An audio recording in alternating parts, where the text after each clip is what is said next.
Not, you can't turn them on and off at the microphone anymore. So make sure you know your side conversations may not be as quiet.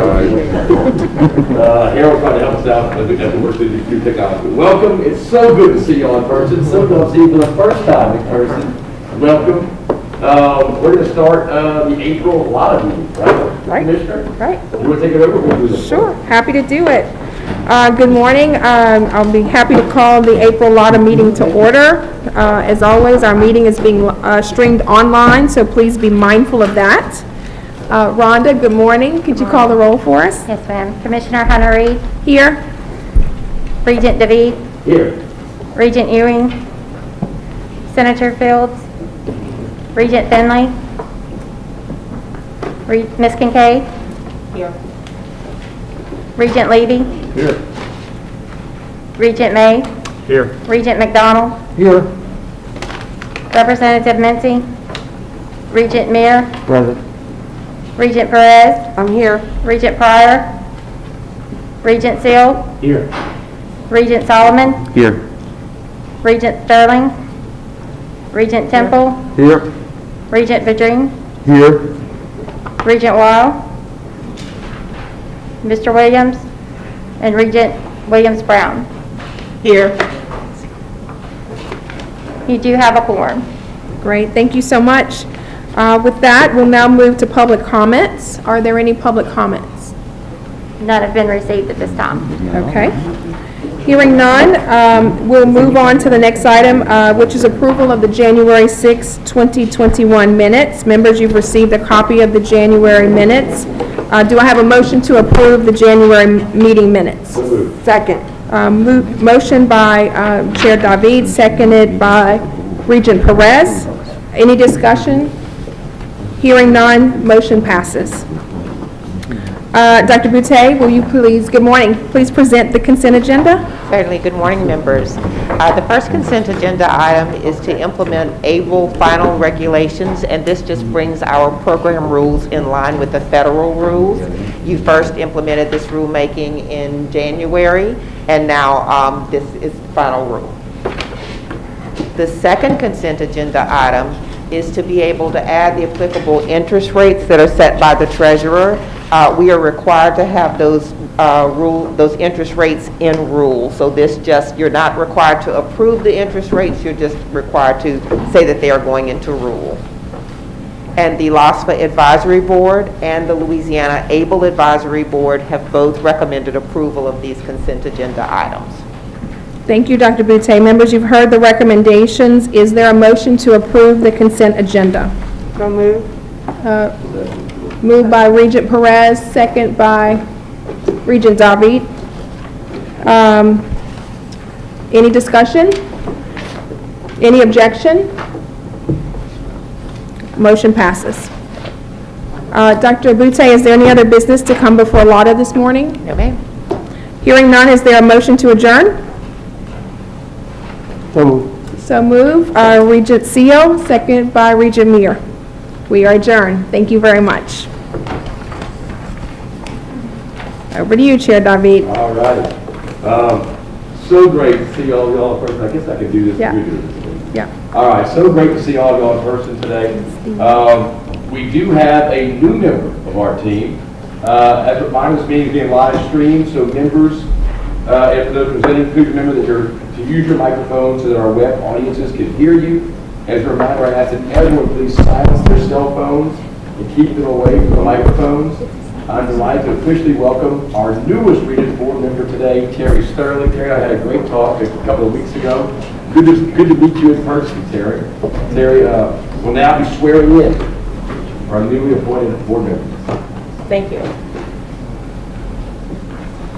Terry, just go down around. While you go over there, I'm going to give a little history on Terry. Terry Sterling is CEO for a healthcare management services firm focusing on planning and growth, leadership and development, and executive coaching. She also serves as chief nursing advisor for Endorse, a mobile and web-based software platform. Last year, Ms. Sterling was appointed by Governor John Bel Edwards as co-chair of the Resilient Louisiana Commission. She is formerly the chief operating officer of Arlington Lake Regional Medical Center. where she was responsible for overseeing the day-to-day operations of the largest hospital in Louisiana with more than 800 beds. She holds a Bachelor of Science in Nursing from Northeast Louisiana University, a Master of Business Administration from Louisiana State University, a Master of Nursing Science from Loyola University, New Orleans. We're delighted to welcome to the board. And I talked to Terry for a good while on the phone, I guess a couple weeks ago, and she is excited about being here. And I can tell she's going to be a vocal and active participant in our conversation. I'm excited about that here. Thank you so much. Victor Jones? Looking for Victor, hold on. You can probably do this in a case if you need to. This Yeah, one has you the have words. those? You do? Yeah. All right, I duly appoint you. No, you have to do it. You're an attorney. Do I have the words? You have the words. I need the words. This has to be a lawyer. It has to be a lawyer. I didn't realize that. Got you, okay. Good to know. Regent Bobby, will you go down so we can get the photo? Yes, ma'am, I will. Thank you.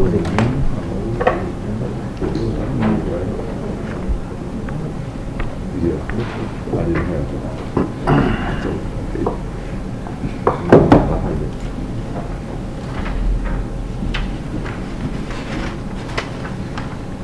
It looks so short on paper, it's hard to remember when you're trying to. I thought it was good. All right. Raise your right hand. I state your name. Carrie Sterling. Do solemnly swear or affirm Do solemnly swear and affirm. that I will support the Constitution and laws of the United States I will support the Constitution and laws of the United States. and the Constitution and laws of the state, And the Constitution and laws of the state. and that I will faithfully and impartially discharge And I will faithfully and impartially discharge. and perform all the duties And perform all the duties. incumbent on me as Of a member of the Board of Regents, a member of the Board of Regents. according to the best of my ability According to the best of my ability. and understanding, so help me God. And understanding. So help me God. All right, congratulations. Yay.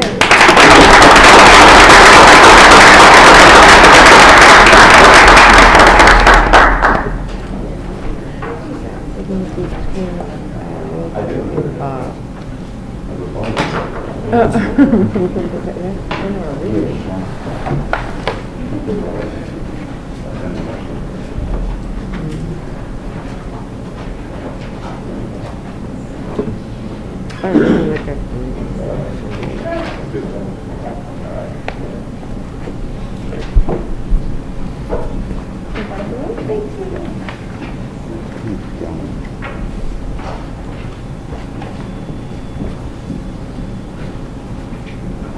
All right.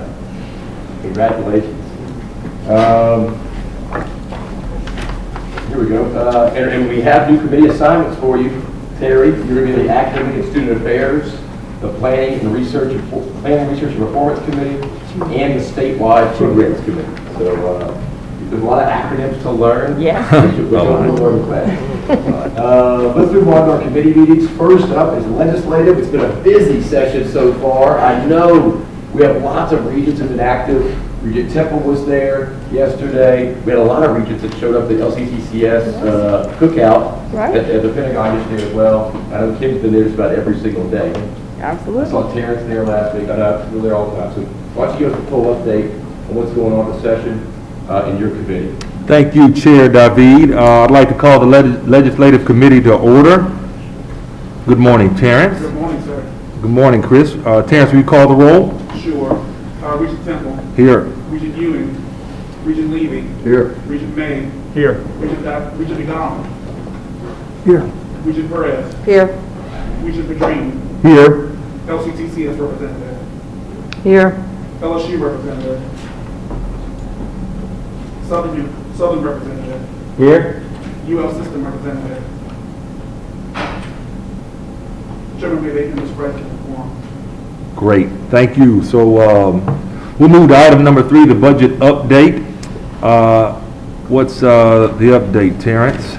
So Chris will start with the House Bill 2 update, and then I'll move on to the legislative update. Okay.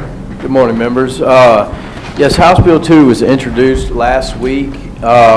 It is yet to start making its way through the committees, so it has 4 committees to make its way through as it goes through the process. But in the original posture of the bill, the chart reflects just projects that are funded with state monies.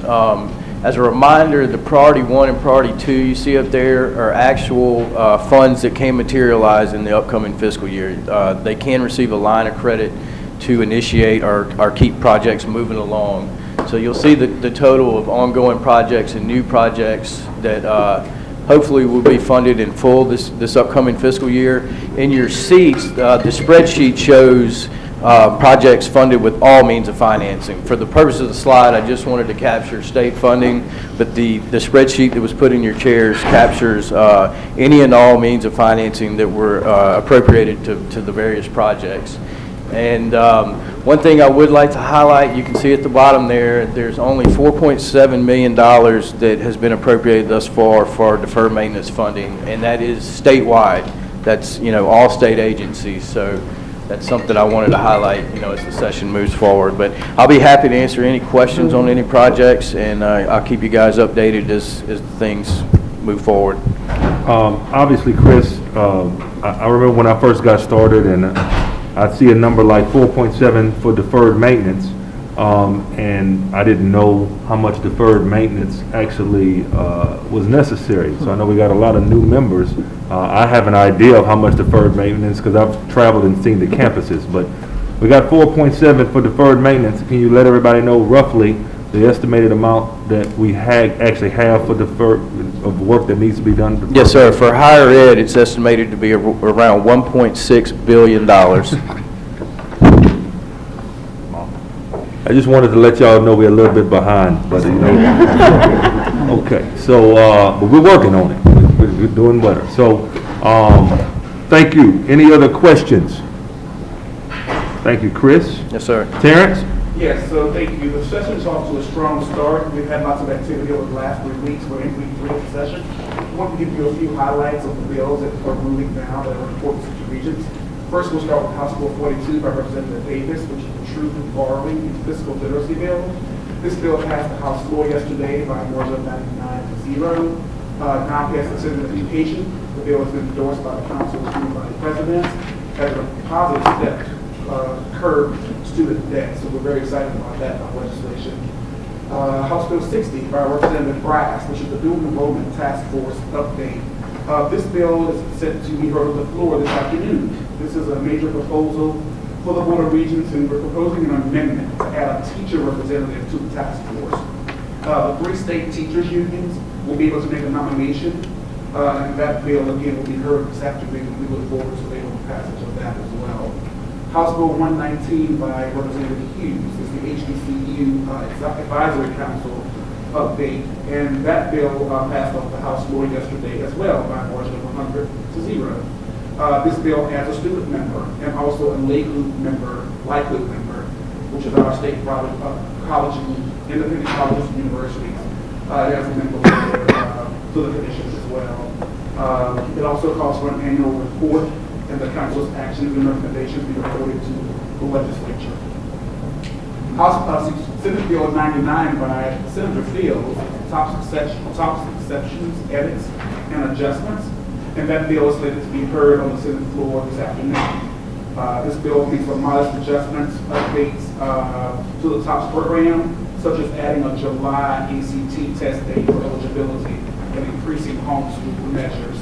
There are 2 bills that are now moving that were not moving prior to the print document here, but I will share with you that both House Bills 154 by Representative Zerang and House Bill 142 by Representative Thompson, those are companion bills that they allow our trust fund to be invested in the market up to 65%.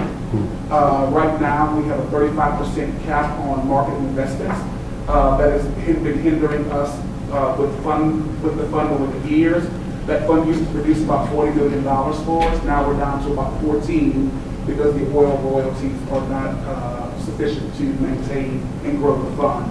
So hopefully we will now mirror the retirement systems and be able to invest up to 65%, which should yield some additional dollars.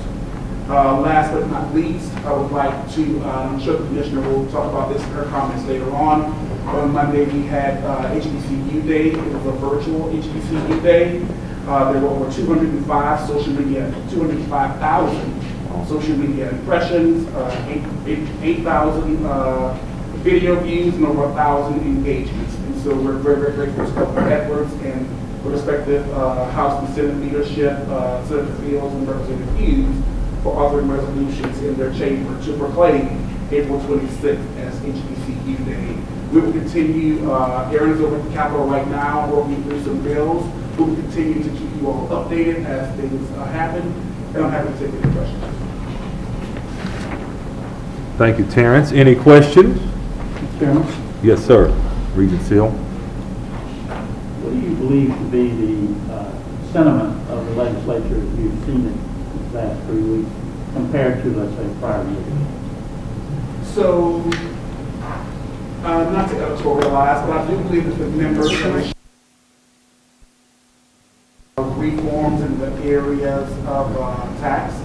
As it relates to higher education, we have not received any pushback. We've received lots of questions about the federal dollars that we really try to get in front of and explain to the members the federal dollars are for specific uses. So from a higher ed standpoint, Regent Seal, I believe that one, we're in good shape. I would like to also mention that the appropriations bill will pass out of the House Appropriations Committee on Monday, and it will be a special order of the day next Thursday. So we anticipate the bill moving next week. We believe that we're in good shape. We've had conversations with the chair, and there so far have been no questions. Hopefully the bill remains intact on the executive budget. As you know, this is the best executive budget we've had in over a decade, and we look forward to the passage of it, hopefully as it is. Thank you. Great question. Yes, we do. Any other questions, comments? Okay. Thank you, Terrence. Next is the MJ Foster Promise Program. This item is another piece of legislation making its way through the session, focusing on a critical priority for Regents and our master plan. That's financial aid for adult students. 47% of working adults in Louisiana have a high school diploma or less as their highest level of education. That means nearly half of the state's working age population is at risk of not meeting the demands of a rapidly changing and recovering, obviously, economy. If we are going to get to our goals of doubling the number of credentials in our state, and we must improve access, eliminate equity gaps, and increase the education level of our adults. Those are our three big priorities. Helping us get there, as he always does, the president of the Louisiana Community and Technical College System, Dr. Monty Sullivan. As the chair, Blake David, said, we had an absolutely amazing time yesterday. You all would have been very impressed by our commissioner's ability to weld on that on that simulator. She did an absolutely amazing, not really, not but I think mine was a little bit better. You were better, you were not better. much better. I think Blake was the best. So, President Sullivan, we are honored for you to join us today to share with the Regents what the MJ Foster Scholars Program is all about. Really did have a great time yesterday, so welcome to the Regents. Thank you very much, and Regent Temple, I think maybe I'll just say, are there any questions? Because you did a pretty darn good job of setting that one up. Chair David and members of the committee, certainly my commissioner, and to my board member, Vice Chair, thank you so much for the opportunity to be with you today. You know, when you step back from the discussion of the master plan, we have this conversation regularly. The master plan is the guiding star. You created, our commissioner created, and this board endorsed a game plan that says this is where we're headed. And when you look at the broad swath of people in the state of Louisiana, and you realize that there are portions of our population that are not being served, we will not accomplish those goals without expanding access, without expanded access to people in rural communities, without expanding access to populations that have not traditionally attended post-secondary education, and without expanding access to those who simply don't have the resources to be able to attend. There's a movement going on in this country that if you haven't paid attention in the last couple of days in particular, you'll hear our president this evening talk about his plan for post-secondary education. Free community college. That word free is a little bit of a challenge for us here in Louisiana. And in addition to that, reductions of students who are attending minority-serving institutions, reductions in tuition. All of those are steps toward gaining access. But access alone is not enough. It has to be access and success of those students, earning that credential that matters. And so you'll see elements of that throughout today's presentation. I was concerned yesterday, Regent Temple, about a quorum of the Board of Regents at our festivities. So, but that's okay. I think we got just under the public meetings requirements there. Very good. I wish I had video of our Commissioner Welding, though. I've got to work on that next time. We got pictures though. You have it. Very good. Very good. And I can't begin today's discussion without just simply saying thank you for the opportunity to be with you in person. You pointed this out early, Mr. Chairman. Life has been very different over the last year. It's good to be with people. It's good to be able to just to see how you're doing, right, for each one of you. So thank you for the opportunity to be here this morning. You know, the title of the presentation I think is an important one, and that is Securing the Future of Our Workforce.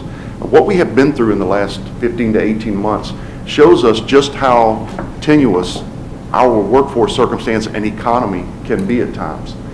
If you are in the hospitality business, if you happen to work in business in retail type circumstances that were impacted directly by COVID, you understand fully what that means. The unemployment rolls went up dramatically. But what's most important to note about that is that unemployment and the big numbers, the headlines that we're reading, do not suggest that we are without positions. We have vacancies here in Louisiana, but it requires skills. You have to have skills in order to be able to participate. And so that's what today's presentation is about. You know, oftentimes presentations, particularly for those of you that are former legislators, you know this very well. Presentations come to you and proposals come to you as a solution, and sometimes we kind of wonder, what is the problem? Well, the problem really exists in these three policy pillars, and that is attainment, equity, and affordability. And you'll note that those are three words that are not unique to LCTCS. Those came directly from the master plan. But what we know is these are the barriers to accomplishing that master plan. The first, in the attainment space, we were able to gain data from the National Skills Coalition. The data, unfortunately, is a little bit behind the curve and certainly was impacted by COVID, no question. But I want you to take a look at what you have in front of you is from the National Skills Coalition showing the need for education levels within Louisiana's economy. The need in the baccalaureate degree space is about 28% of the jobs, about 29% of our population has the baccalaureate degree. Now, that doesn't suggest that we are overproducing in baccalaureate degrees. Don't take that as a negative in any way. In fact, matching those baccalaureate degrees with the needs in the economy is perhaps a key part of that discussion. But it's that second group that I want you to pay attention to. The jobs in Louisiana, about 56% of those jobs require some skills beyond high school. In 1910, 1914, this nation created compulsory education laws that said you must attend K-12 schools. Why did we do that? We did it because we believed in order to be a productive citizen, in order to participate in the economy, that you needed that level of education. Well, guess what? Life changed in the last 100 years. And what we fundamentally believe is more education is what is required in order to participate in the economy today. And so that difference, that gap of 10 percentage points, of 56% of the jobs requiring some skills, but yet 46% of our population, that is the target. That's the target that we're shooting for. In addition to that, you also see the final line there where 17% of our jobs are available to someone with a high school diploma only, yet we have 25% of our population with only a high school diploma. This chart omits a huge segment of the population that doesn't even have a high school diploma. Keep in mind that the people of Louisiana are challenged. We have haves and have-nots educationally.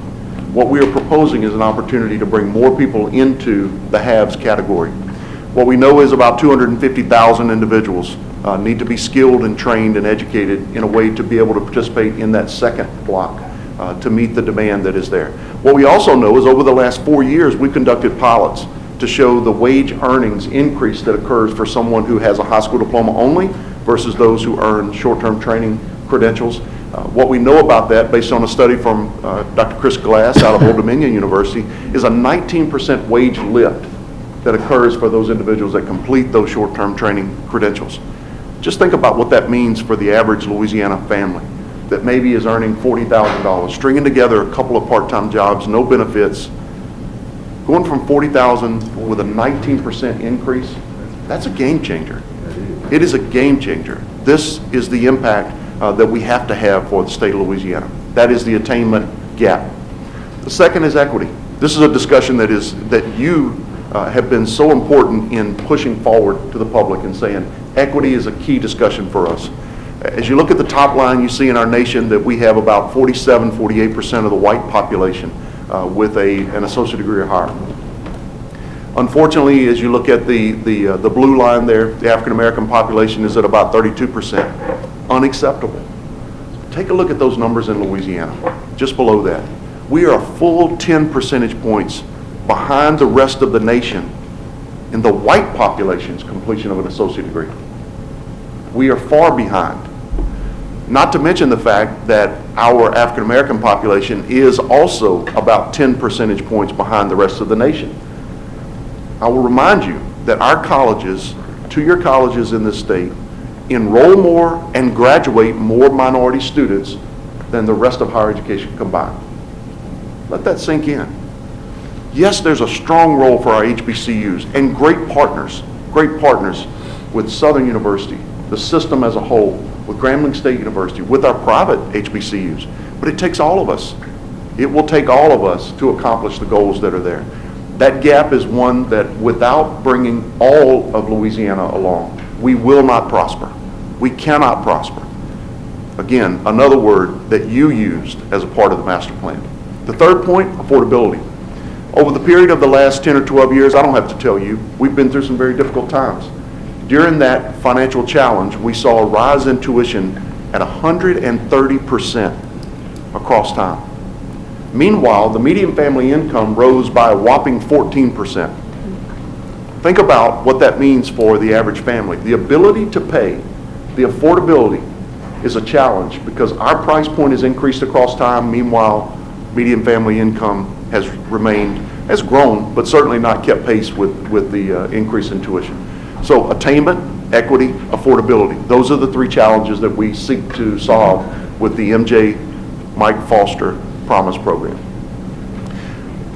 Before we get into the Foster Promise Program, I do want to mention to you the beta test, if you will, of the Foster Promise effort, and that is reboot. Reboot your career. If you've watched an LSU football game or a Saints football game during the fall, you probably saw a commercial during one of those games that features the Reboot Your Career initiative. And that Reboot Your Career initiative is rooted in the notion of $10 million provided by our governor. The commissioner and I had an opportunity to go sit with the governor and make a presentation to him about the importance of reskilling Louisiana. And he made that $10 million investment with the understanding that we would produce 5,000 graduates in short-term training programs over a period of a year.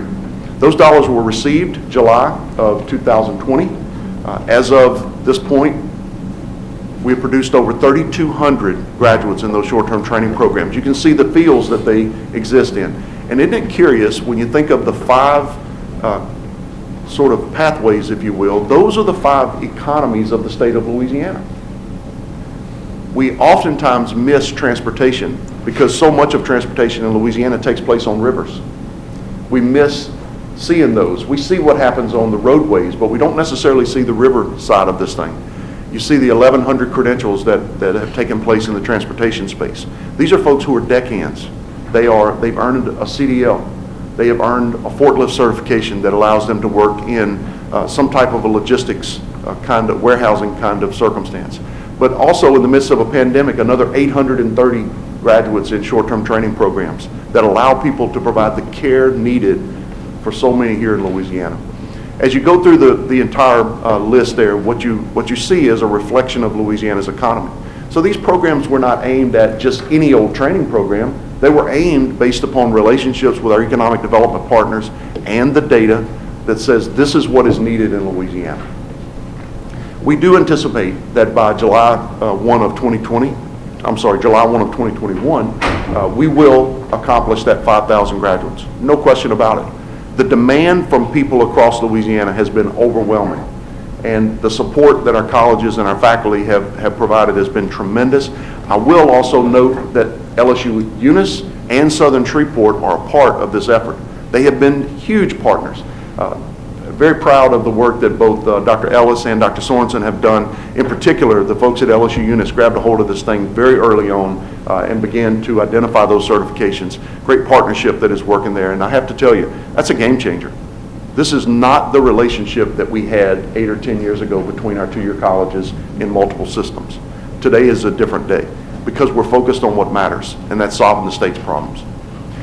So the proposal, the Mike Foster Promise program, is essentially an opportunity to help Louisiana upskill to be able to participate in the economy that is there. We know that there are thousands of job openings.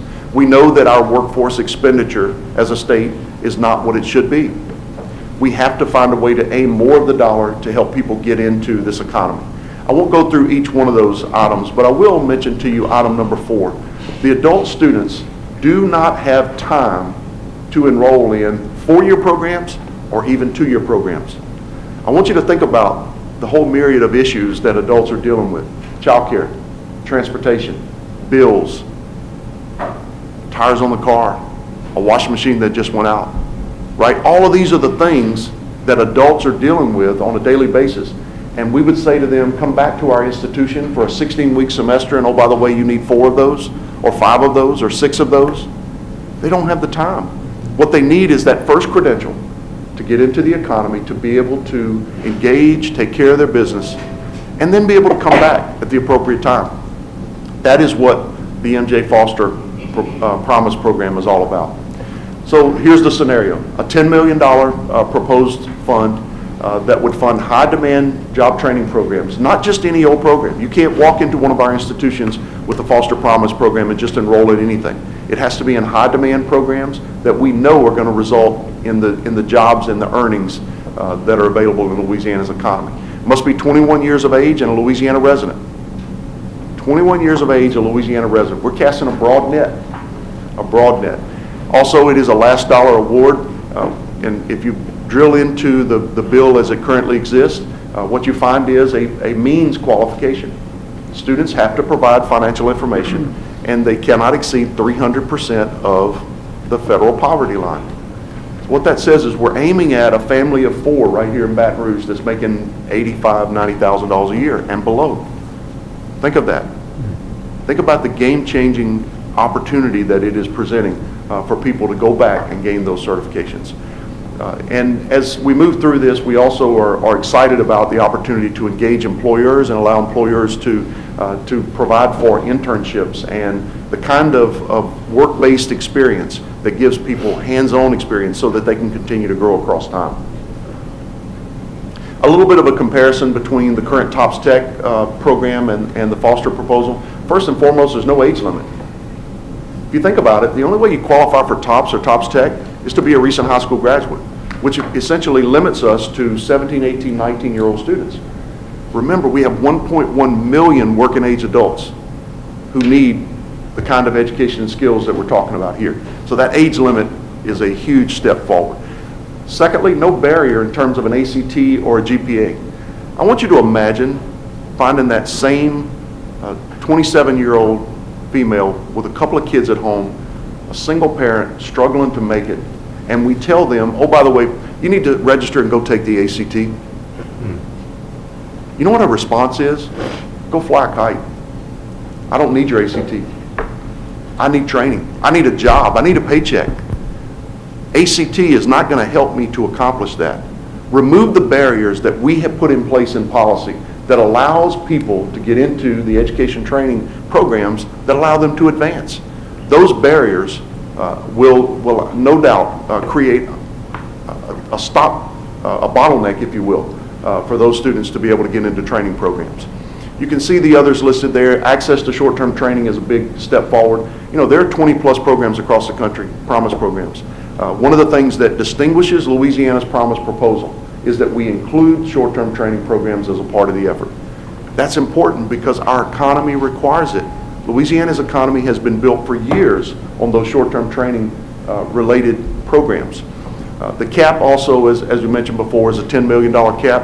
We're not trying to break the bank here. We're simply trying to demonstrate that Louisiana can move forward economically by educating and skilling more of our people. One final item that I think is an important component of the bill, it does also require a return on investment report provided back to the legislature every single year.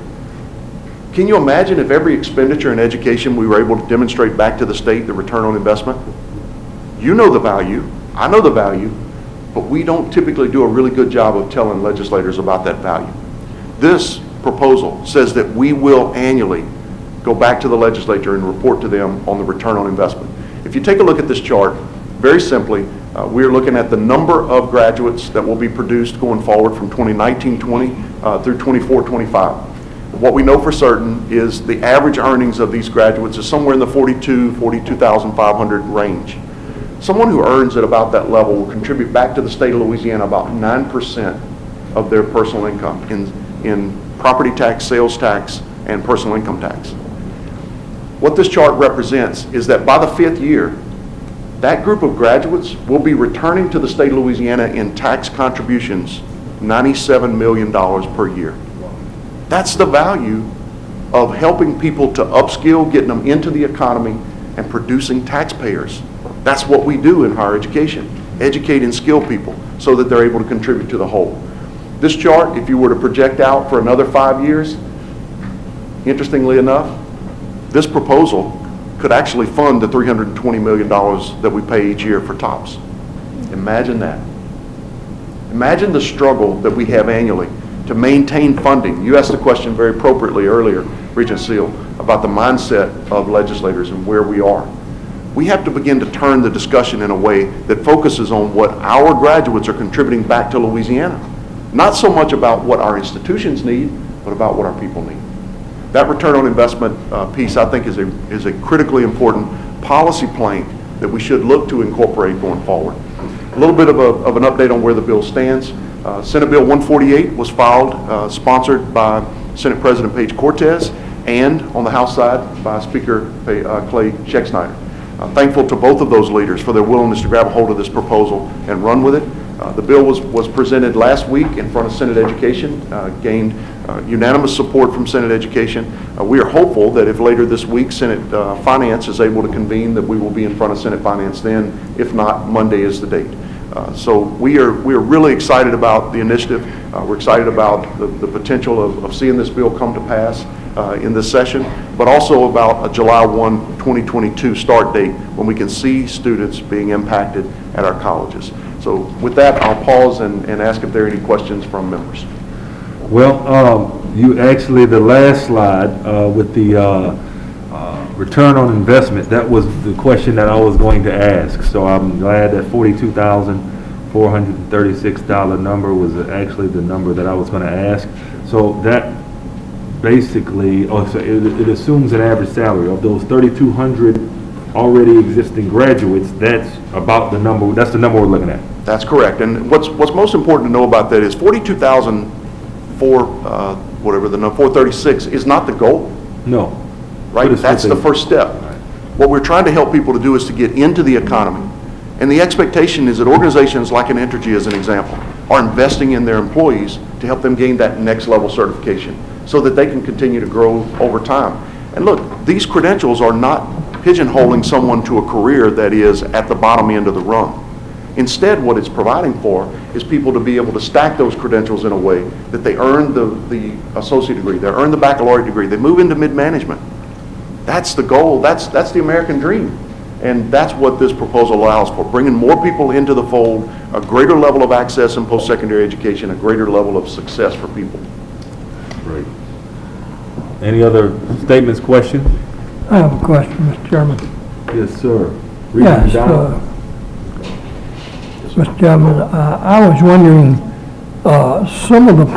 many of the programs that you have require certainly some strong educational background, academic achievement. What I heard you saying is there not be any requirements from an academic standpoint for people to get the Foster, say, grant and participate in some of these programs.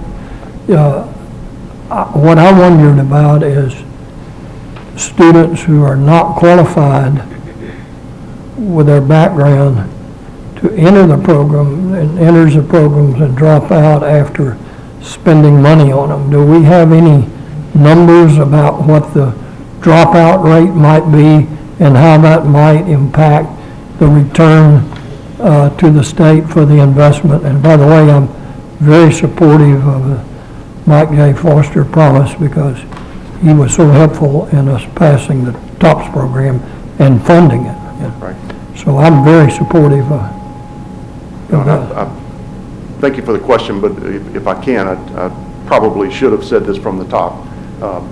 Mike Foster, if you look back over time at all of the governors in our lifetimes, I dare say one of the crowning accomplishments of any governor of the state of Louisiana was 1998 and 99 in enacting a community and technical college system.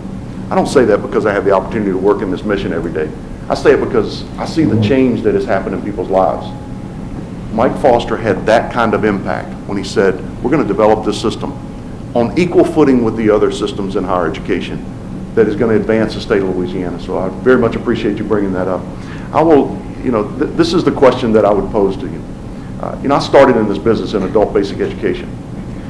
When someone has been failed by public education at the elementary level, the high school level, and the workforce level, where would we have them go? I don't hold a high school diploma.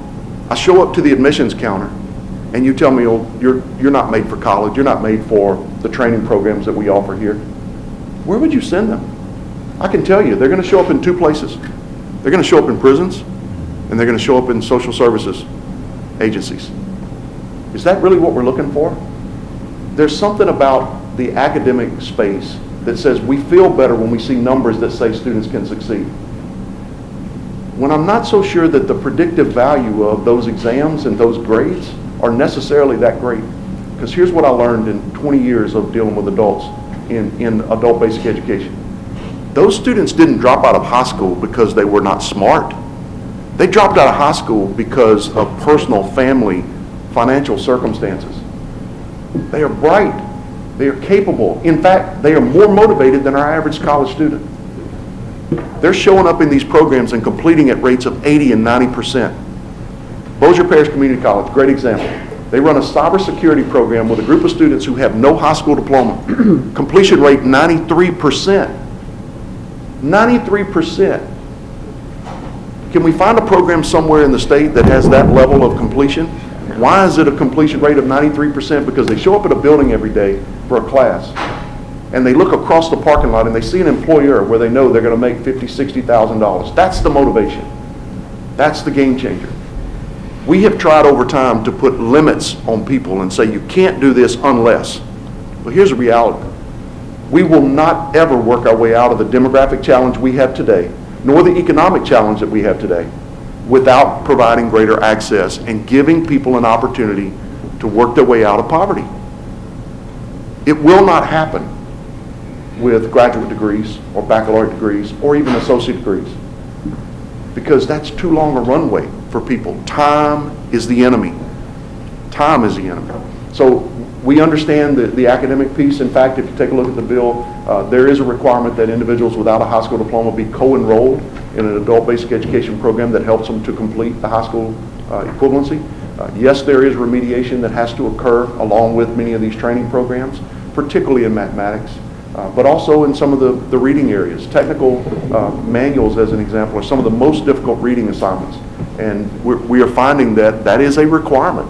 We must do more to help to educate and skill. But when people understand that the goal is not an A in the class, the goal is the credential, and the goal is a job, and the goal is not a diploma that hangs on the wall. It's the other piece of paper. It's the paycheck. That's what people are there for. Regent, that was a great question. When I was at the event yesterday, I got the opportunity to speak to two gentlemen.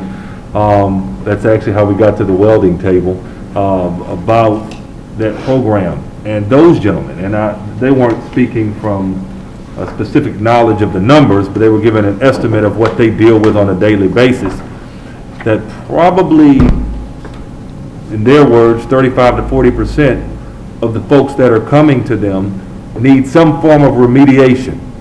But that these folks are extremely excited and very motivated, and they're doing what needs to be done to earn their credential.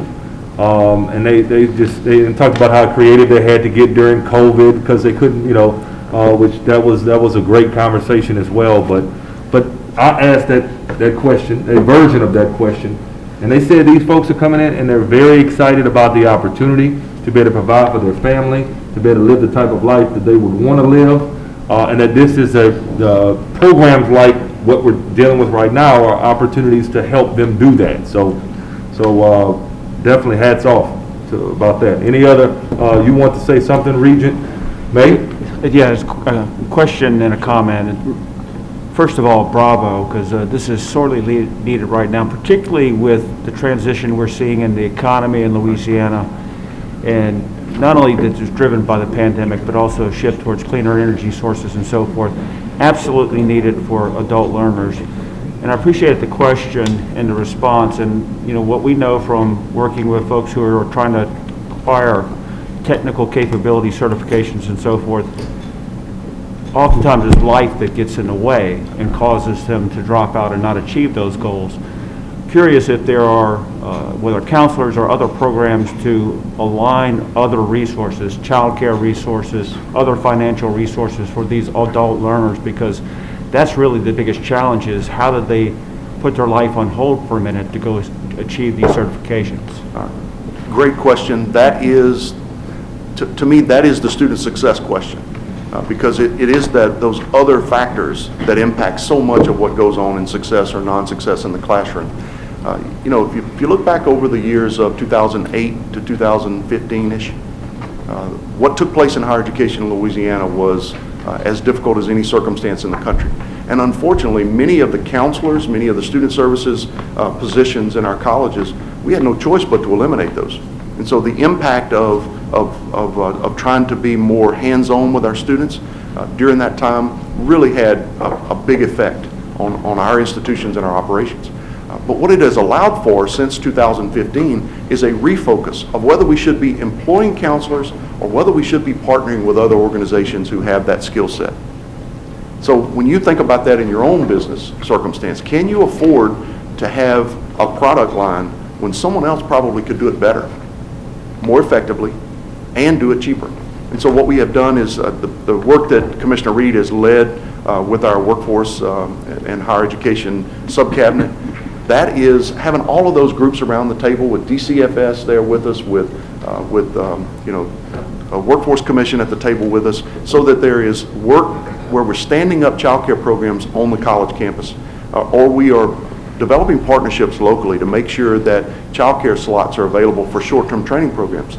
Imagine if you're in the child care business and you have a slot available and you're going to make that slot available to someone that you know is going to work 40 hours a week, they're going to be there every day, they're going to pay every week. That's not what these adults are able to do. They're going to be in a training program for 6, 8, 10 weeks. And so the provider, the child care provider, is not incentivized to take that child.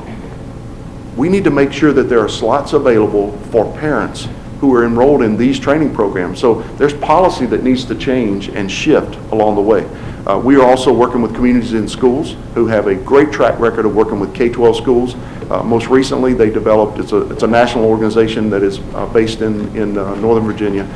They have recently developed a model where they have counselors on campus at the Lone Star College system in Houston, and have been very supportive of helping students to be able to cross that finish line and able to access those benefits. They're really, if you think of it, a guide to help students to make that connection back to the appropriate, whether it's transportation that they may need or whether it's child care, whatever the case may be, SNAP benefits. We have most recently signed an agreement with the Department of Children and Family Services that allows our students to gain access to SNAP benefits. Education and training SNAP benefits, providing benefits to students for a shortened period of time while they're enrolled in college. That's what those benefits should be for. So your point is directly on the mark. You know, if you think about what it takes to just pause life for 6, 8, 10 weeks, that's what we're asking these adults to do. We have to provide that support to make sure they're able to do that. Thank you.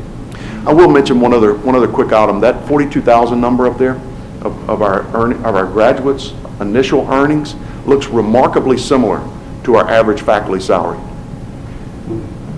Let that sink in, right? We are asking people to educate and skill Louisiana, and to do so in a way that means that their graduates are going to make more than they make almost on day one. We have to do some things to change that, and thanks to your work and the request that has been made by this board, we will have some resources, we hope, by the end of the session to be able to change the game there. So thank you for that work. Again, President Sullivan, thank you for this innovative and targeted work focus, much needed financial aid for our adult students. We have someone else? Yes, Yeah. ma'am. I just want to make a couple of comments. Thank you so much, Regent Temple and Monty. You know, just so grateful for your leadership and your good work. Regent McDonald, I want to make sure you understand the work that LCTCS does every day. This is their wheelhouse. They work with individuals who don't have high school diplomas, who are highly motivated, who have been failed by the system every single day. The Murphy J. Foster Promise Program is a financing model to address the work that they do and the mission that they have. So I just wanted to make sure to make that point, because they know how to support students and how to make sure that we're addressing, Regent May, their life challenges. And I will say that I would say that Louisiana and certainly LCTCS are best in class in the country in terms of really thinking about how to leverage public benefits and collectively all of the resources to think about benefits to completion, to a credential, to a skill. And so I'm excited about supporting this program, but I'm very excited about the innovation, how Monty and his team lead with yes, and they figure out a way, because they know that failure is not an option for our citizens. So just so grateful for the good work, excited about the Promise Program and all that it will mean for our citizens as we make sure that they prosper. So thank you, Monty. Very good. Thank you. Phenomenal. Very good. Appreciate it, Monty. Thank you. Y'all have a Thank you great so day. much. Any other business? Anything else? Okay, hearing none. Is there a motion to adjourn? Thank you, Regent David. Second? Second. Thank you, Regent May. Any discussion or objection? We are adjourned. Thank you. Thank you, Regent Temple. We'll now move to the statewide programs committee meeting. Regent McDonald, please call the meeting to order. Yes, I'd like to call the statewide programs committee to order, and I'd like to ask Dr. Boutte to please call our roll.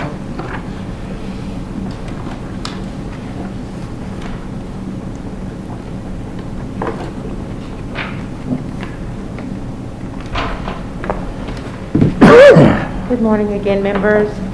Regent Ewing, Vice Chair McDonald, Here. thank you for chairing today. Regent Perez. Here. Regent Sterling. Here. Welcome. Thank you. Regent Temple. Here. Regent Vadrine. Here. Regent Wild. Regent Williams Brown. Here.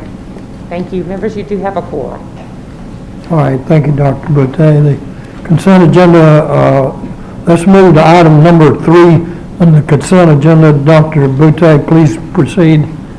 Yes, sir. Today's rulemaking is to implement very, very great news. The Chafee Education Training Voucher Program is a program for foster youth. This is a financial aid scholarship that's combined with other need-based aid that those youth may receive. And we're very pleased in our partnership with DCFS to announce that this award for the 2021-22 academic year will increase from $5,000 as it currently is to $9,000. That's excellent news. So this is to implement that in rule. We are also, while we are changing this rule, going to put the language max award instead of the dollar figure, such that if this were to change or they were to be able to do more, we would not have to keep coming back and changing rule each time.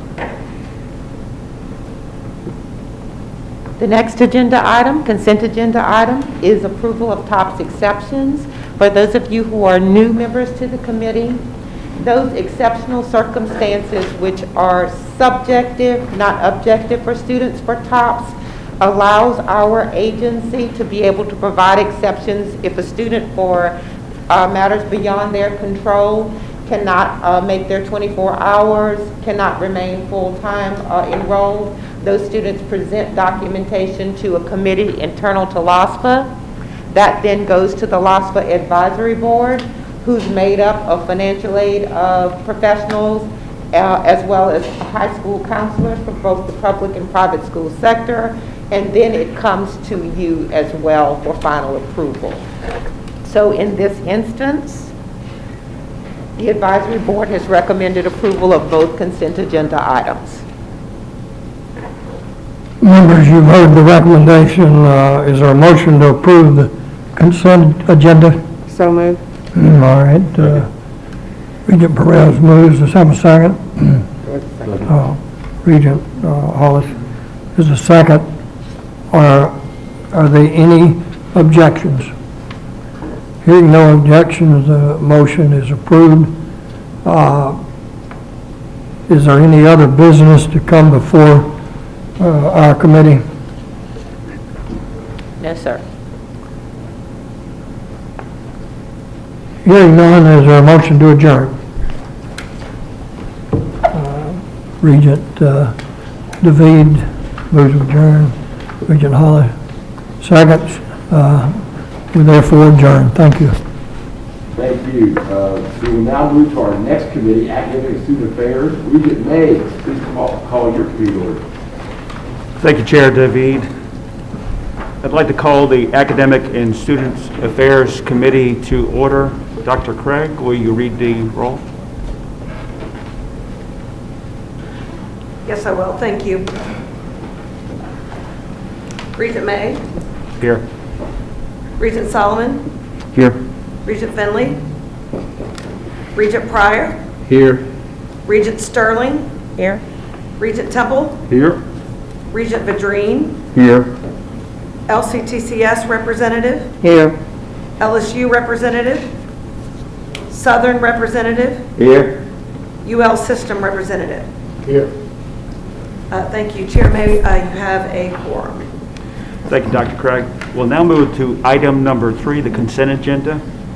Dr. Craig, please proceed. The first item on the Academic and Student Affairs agenda is the consent agenda, which includes 4 terminations at Louisiana Tech University. This request for program terminations has come from Louisiana Tech.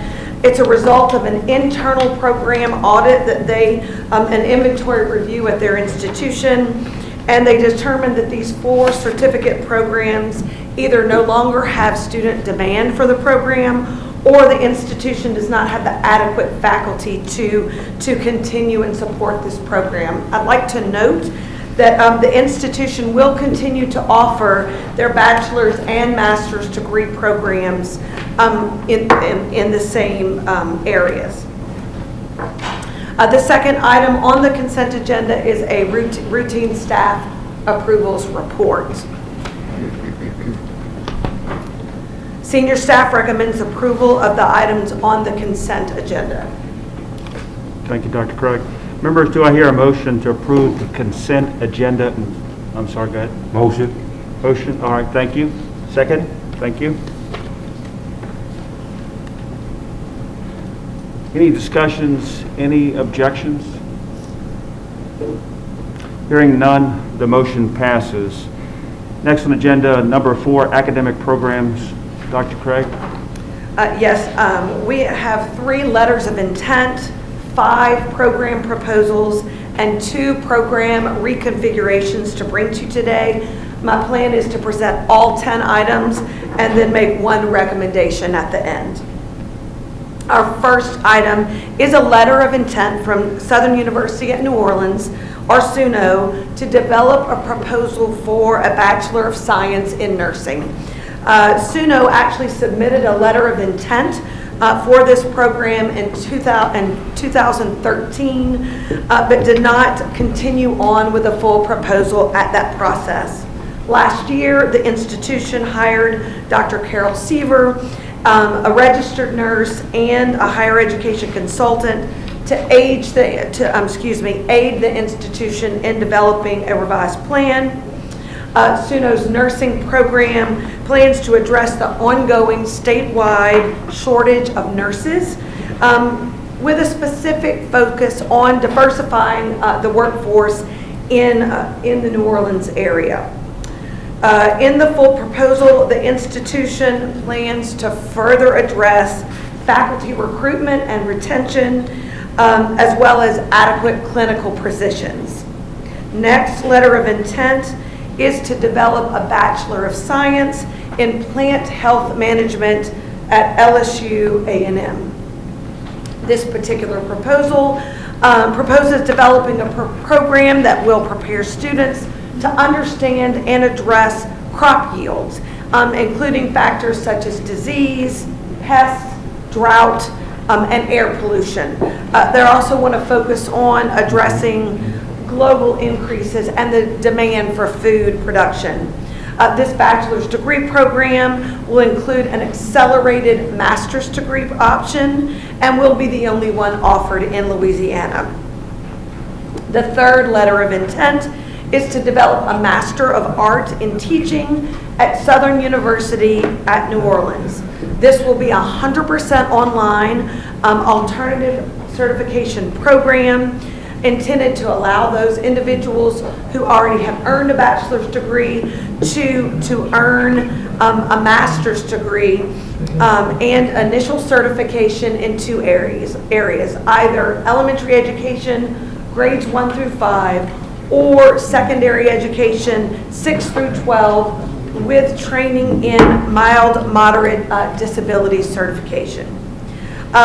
One letter of intent was submitted for these two programs. We've discussed with the institution, and they'll be submitting 2 proposals at the next phase. The next 5 items are proposals for new programs. First are 4 undergraduate certificate programs, and all 4 undergraduate certificate programs are comprised of existing courses at the institution and require no additional resources. The first 2 proposals are both from LSU Shreveport. One is for an undergraduate certificate in artificial intelligence, and the second is an undergraduate certificate in cybersecurity and networking. The undergraduate certificate in artificial intelligence will appeal primarily to current computer science students looking for specific skills and a credential in artificial intelligence. These skills include information, visualization, machine learning, and robotics. The second undergraduate certificate in cybersecurity and networking is designed to prepare students in Cisco certified network associate exam leading to certification in the field. Both programs are available in 2, either on campus or 100% online. The third proposal is for an undergraduate certificate in professional writing at Nichols State University. The aim of this program is to meet employer demand for employees who have strong communication and professional writing skills. This add-on credential is expected to attract students from a variety of disciplines across the campus. Also available on campus and 100% online. And the final proposed undergraduate certificate is in public history at Nichols. The field of public history refers to the application of historical knowledge to real-world issues. Public history professionals are employed at museums, film and media, policy organizations, and more. The program's courses cover topics as historic preservation, I lost my place, apologize. Grant writing and the history of Louisiana. This particular program is offered 100% online.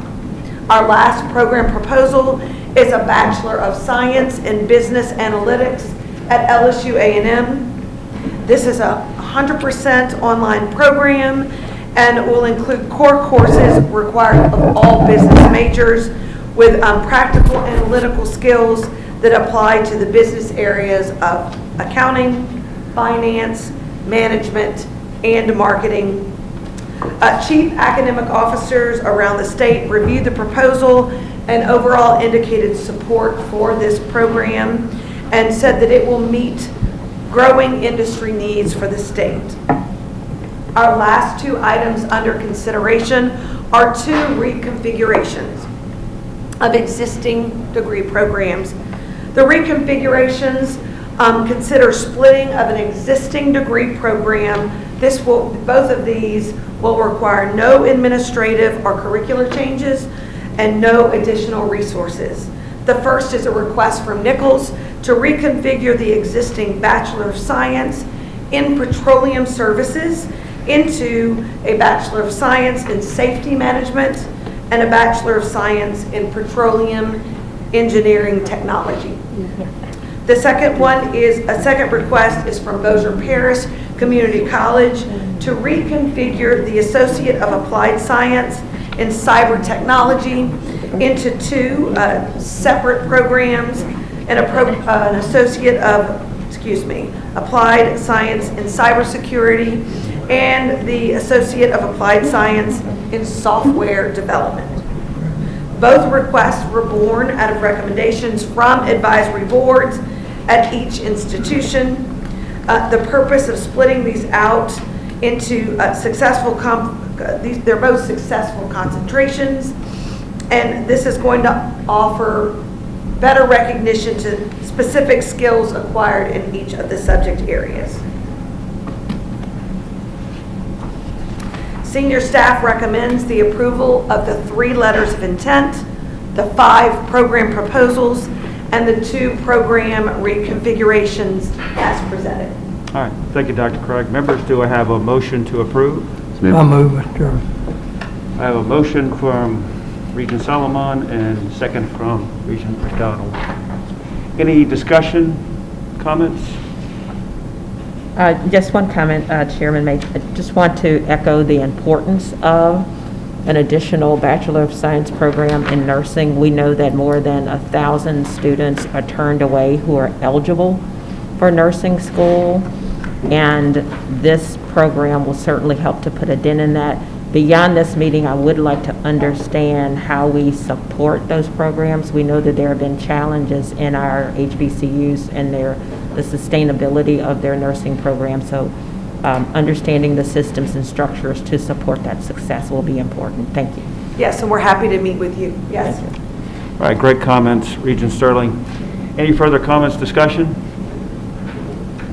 Motion passes. And we'll move on to item number 5, new centers and institutes. Dr. Craig?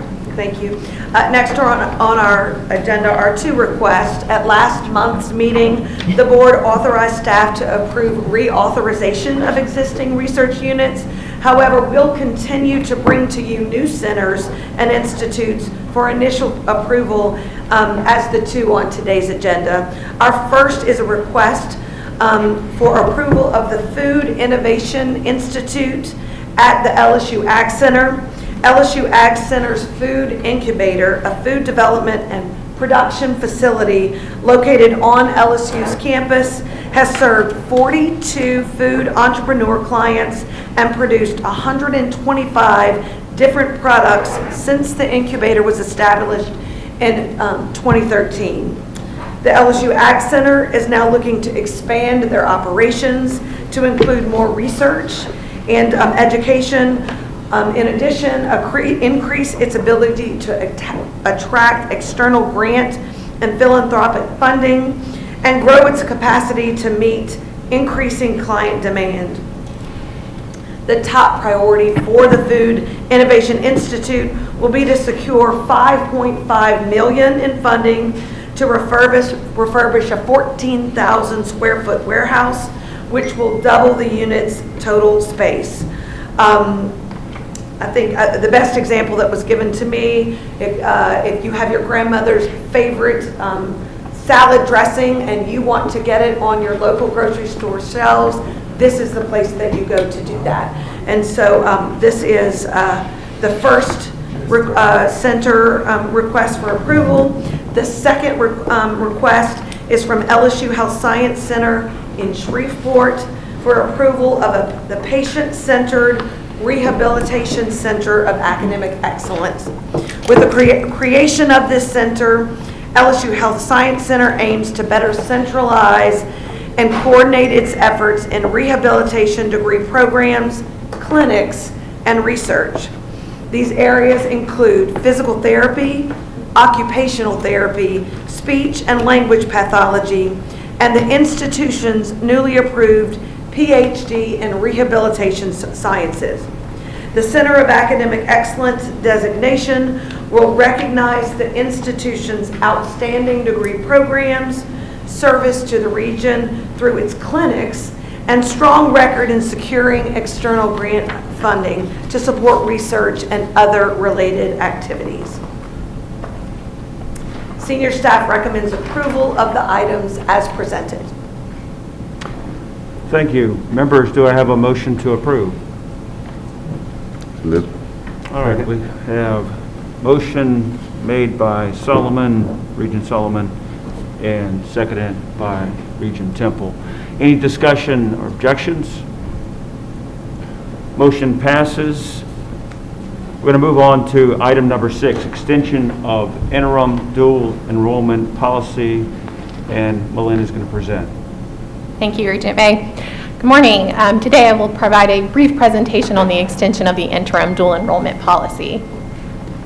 This interim dual enrollment policy was in response to the COVID-19 pandemic and the cancellation of standardized tests in the spring of 2020. Regent staff worked alongside the Department of Education staff and LOSFA staff to develop this interim policy, and it was approved in April 2020 at this meeting and was effective until spring of 2021. So today we are requesting an extension of this interim policy. But before I kind of provided a refresher of this interim policy, I wanted to provide a little additional background related to the review of the dual enrollment eligibility policy. Prior to the COVID-19 pandemic, Act 128 of the 2019 legislative session created the Dual Enrollment Task Force, as mentioned by Terrence earlier. This is a multi-stakeholder task force comprised of secondary, post-secondary community members, a highly engaged task force charged with really looking at creating the framework for universal access to dual enrollment for all eligible juniors and seniors. And so in February 2020, this task force submitted a report to the legislature, and one of those findings noted wildly varying participation rates with lower participation rates by low-income and minority students. And this report charged Regents staff to review Academic Affairs Policy 2.22, which is the dual enrollment policy pre-pandemic. Regents staff conducted a thorough analysis of the policy pre-pandemic, and one of those exercises was looking at the dual enrollment policy compared to other states and the Southern Regional Education Board, are often referred to as SREB states. And so one of our findings found that Louisiana is one of only 3 SREB states that requires both a grade point average and an ACT score, and Louisiana is the only state in the SREB that required a GPA and an ACT composite. So it was really through this research and the work of the Dual Enrollment Task Force we recognized the complex eligibility structure as compared to other states, and that was impacting the number of students who were able to participate in dual enrollment. Next slide. So this policy allows for admissions into academic courses on the master articulation matrix if they meet the following criteria in this interim dual enrollment policy. Students need a 2.5 cumulative high school GPA, and then you have these two options here. Option 1 is any subject-specific minimum score listed in Academic Affairs Policy 2.22. This includes AccuPlacer, MAP, Aspire, LEAP 2025, ACT, or SAT. And then option 2, again requiring that 2.5 GPA is a counselor recommendation based on overall student performance and grade trends in the subject.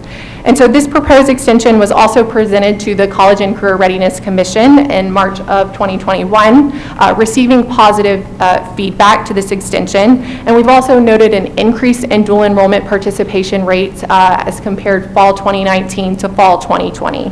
And so wanting to learn more from the data and the performance of students in this interim policy, Regent staff is recommending extending this policy into academic year 2022 to 2023.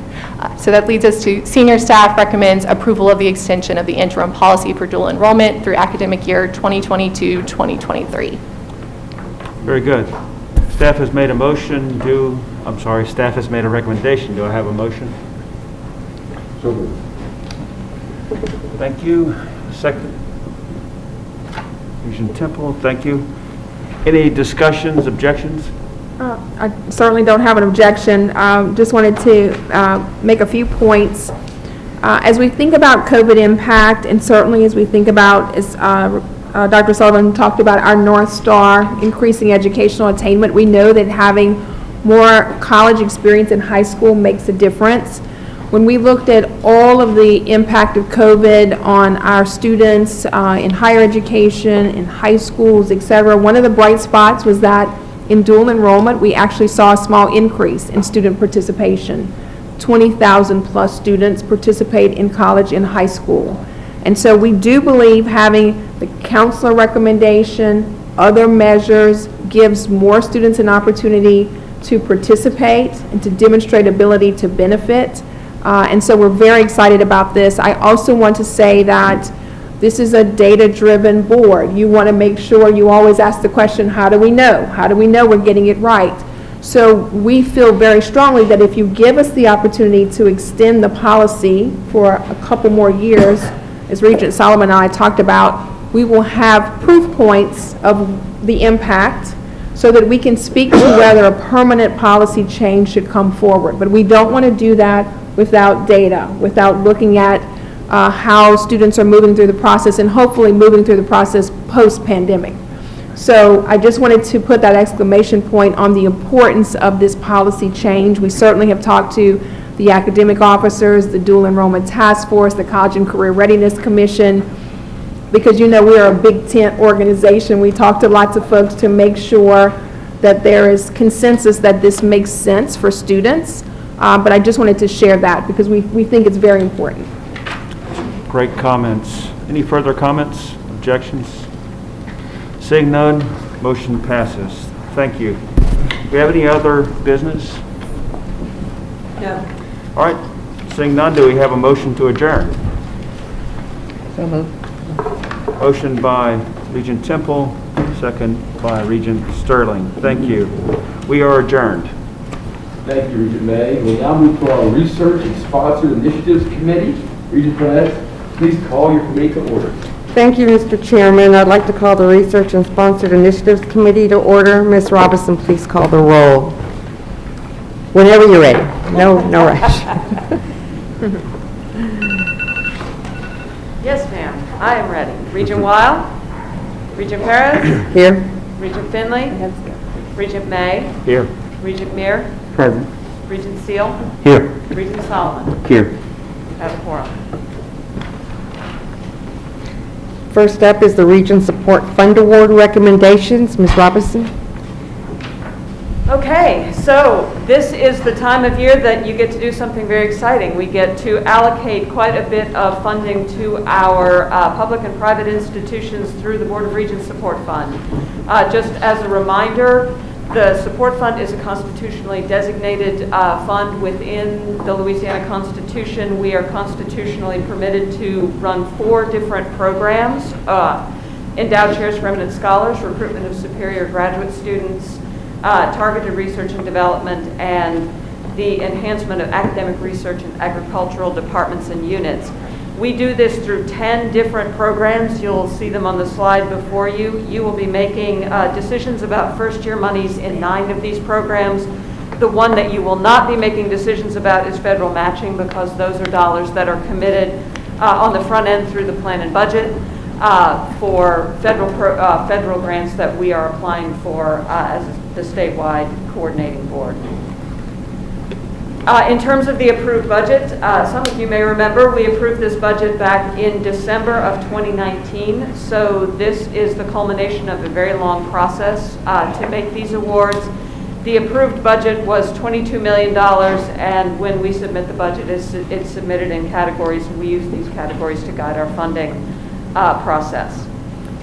Now, how we'll have to adjust this budget per the latest guidance from the Revenue Estimating Commission. We had $22 million approved. The current revenue estimate is $19.45 million, which means a reduction of $2.55 million. That is a pretty substantial, more than 10% reduction in the base budget. When you look at just new monies that are available, and we'll get to the difference between new monies and prior commitments, when you look at just new monies, it's about a 20% reduction. So what we are requesting, we have sufficient monies in the fund now that's based on earnings to date in the current fiscal year, as well as funds that have been carried over from previous fiscal years. We have sufficient monies to fund at a level of $20,869,454. So that is what the recommendations that we're bringing to you are aligned to that dollar amount. To go very quickly through our competitive process, this process runs for about a year, and I would be remiss if I didn't thank the 4 members of the staff who work on this competitive process. It is a very difficult job. Particularly in the pandemic, we engage about 60 consultants every year, all of them out of state, all of them out-of-state experts in their fields. That is a heavy lift, and our staff does an amazing job with the resources that we have. So what we do in terms of the competitions, we release RFPs, so everything is RFP driven. That means that we publish guidance for how applicants apply to us, what measures will be used to judge their proposals, and how funding decisions will be made. We release those in July. We have an extensive Q&A period where potential applicants can ask us anything about the RFPs or the application process. We do proposal submissions from September through November and a little bit later for the endowment programs. We conduct all external reviews. We do not use any reviewers from within Louisiana. We use all objective out-of-state reviewers. We do screen for conflicts of interest. These reviewers produce reports for the staff. We publish these reports around April 1st. You all should have received the link to all of the reports that are available on our website. This binder contains all of the reports that we produced this year. Those reports are published April 1st, board action. In April, we will release contracts based on your action today. We will release them as soon as possible to the campuses to execute and pay out before the end of the fiscal year on June 30th. How do we determine what proposals are selected for funding? We publish the criteria for evaluation and the scoring rubrics in all of the RFPs. These are available to all the applicants while they are developing their proposals. In general, what we're looking for are 3 things: quality, impact, and sustainability or longer-term effects of the funding. So we want to make sure that our dollars go as far as possible. So we also look at alignment with our priorities so that we're funding things that are very much aligned with what we're trying to do in the master plan and what campuses are trying to do, what their published priorities are. We have consultants look at the potential for success. Well, if the project is great but it's not likely to succeed, then that is a score down. And then addressing the program goals and requirements. Each program weights these things a little bit differently depending on what the grant program is trying to do. Every applicant to our programs receives debriefing on their applications. So no applicant submits a proposal and hears nothing. Everyone gets feedback from the external consultants. Some of it is published, some of it is provided after the fact. For non-competitive awards, we really only have one program with 2 sub-programs within it that's non-competitive, that's endowed professorships. That is funded on a guaranteed funding basis. Each campus is guaranteed 2 slots per year matching, and the campuses provide the rank order to us in terms of which slots they want matched. This is prior commitments. So the way that our programs work, some of them are multi-year programs, and then we have federal matching obligations. We are the sole source in Louisiana for most of the states matching to federal research awards. So total obligated in prior commitments this year was $8.7 million. So we have about $13 million left of the $22 million allocated to award in first-year funding. When I say first-year funding, what I mean is many of these projects are multi-year awards. That means that we've already removed year 2 and year 3 projects out of the total budget that we've provided for the year. So in terms of what we received this year, we received a lot of proposals in these programs. About 435 proposals across all of our programs, 37 campuses submitted. There are about 42 campuses eligible to submit in the program, so we received proposals from the vast majority of them. These proposals requested over $40 million in funding.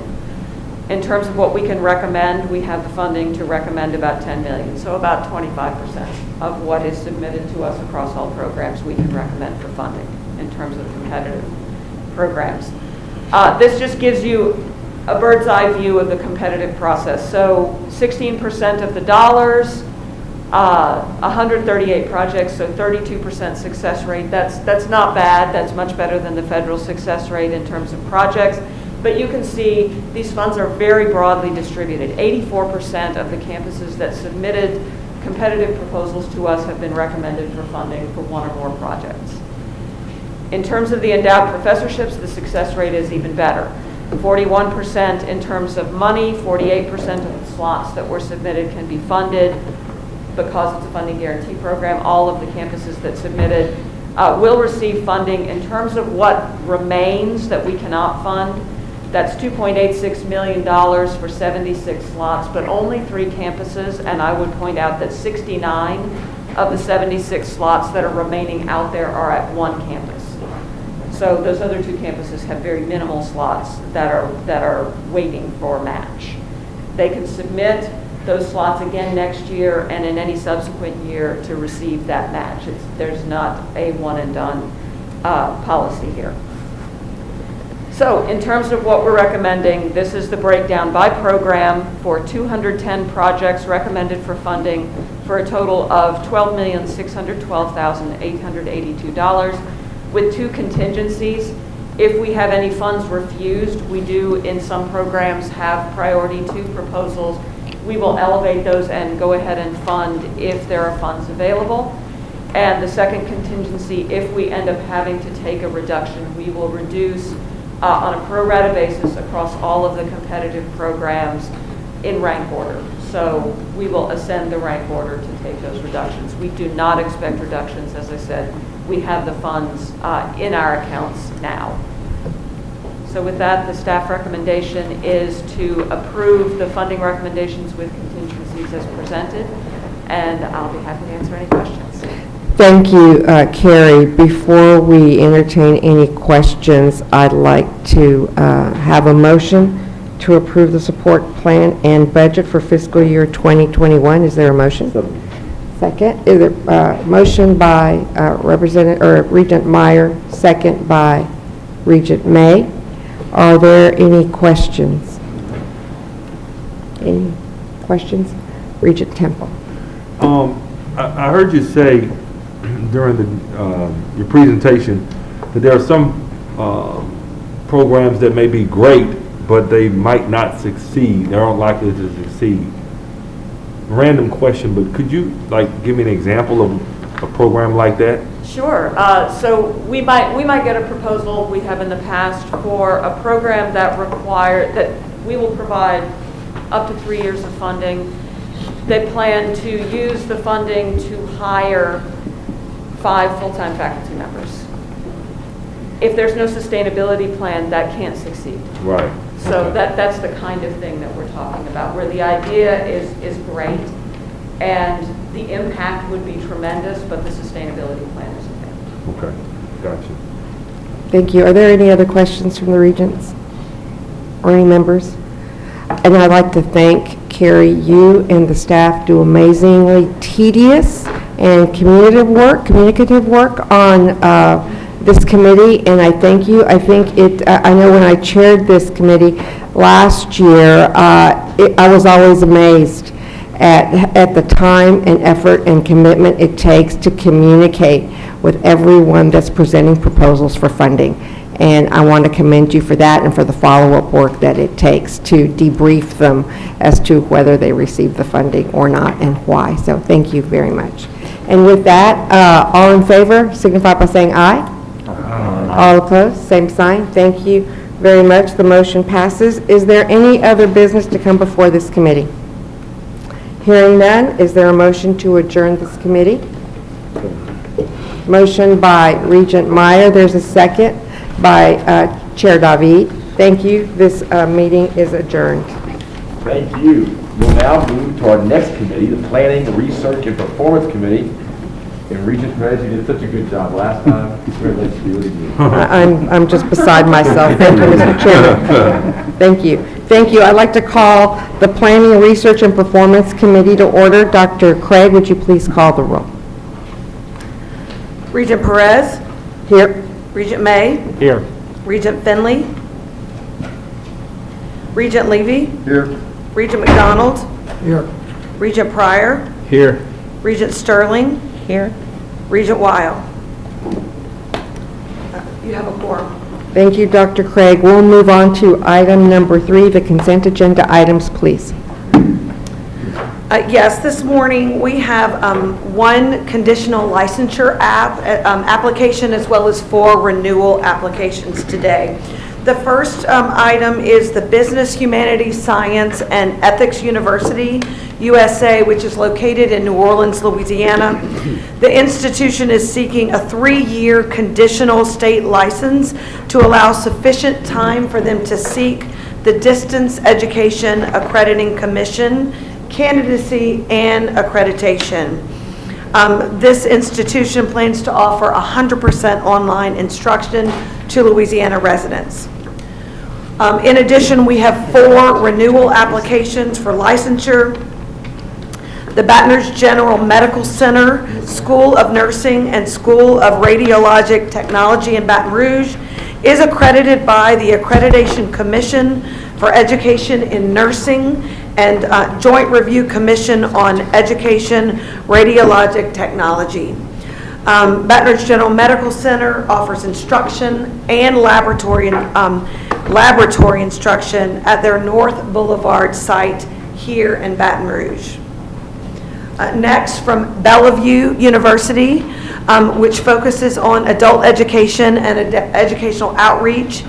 Bellevue University has maintained its licensure in Louisiana since 2017 and has 104 Louisiana students in its academic programs in medical, health, and law. The next institution is Brandman University. Brandman University offers certificates, courses, credentials, and authorizations in arts and science, business and professional studies, education, nursing, and health professionals, and extended education. This institution currently has 15 Louisiana students. And finally, Chamberlain University is a for-profit healthcare and nursing institution with its main campus in Chicago, Illinois. However, Chamberlain University is affiliated with Ochsner Health System, and that campus is located in Jefferson, Louisiana. Chamberlain University is accredited by the Higher Learning Commission and the Commission on Collegiate Education and has 294 Louisiana students enrolled in its nursing program. Continuing along with our consent agenda, we have one SARA authorization, and for our new members, SARA is our State Authorization Reciprocity Agreement. SARA is a national initiative which establishes comparable standards for interstate offering of programs, and it makes it easier for students to take online courses offered by institutions here in Louisiana. World Quant University, after achieving accreditation from the Distance Education Accrediting Commission, or DEAC, in January, and becoming fully licensed by the Board of Regents in April of this year, submitted an application for membership of NC SARA. World Quant currently offers one Master of Science degree in financial engineering, and it's 100% online. Senior staff recommends approval of the items on the consent agenda. Thank you, Dr. Craig. Do I hear a motion to approve the consent agenda in globo? Chairman Sonia. Motion made by Regent McDonald. Is there a second? Seconded by Regent May. Is there any discussion or objection? Hearing none, the motion passes. Thank you very much. Now we'll move on to item number 4, the Cybersecurity Education Management Council Talent Development Fund update. Dr. Brumfield, you have the floor, but I will also note that we have with us today Greg Trahan, the chair of the Cybersecurity Education Management Council. Thank you.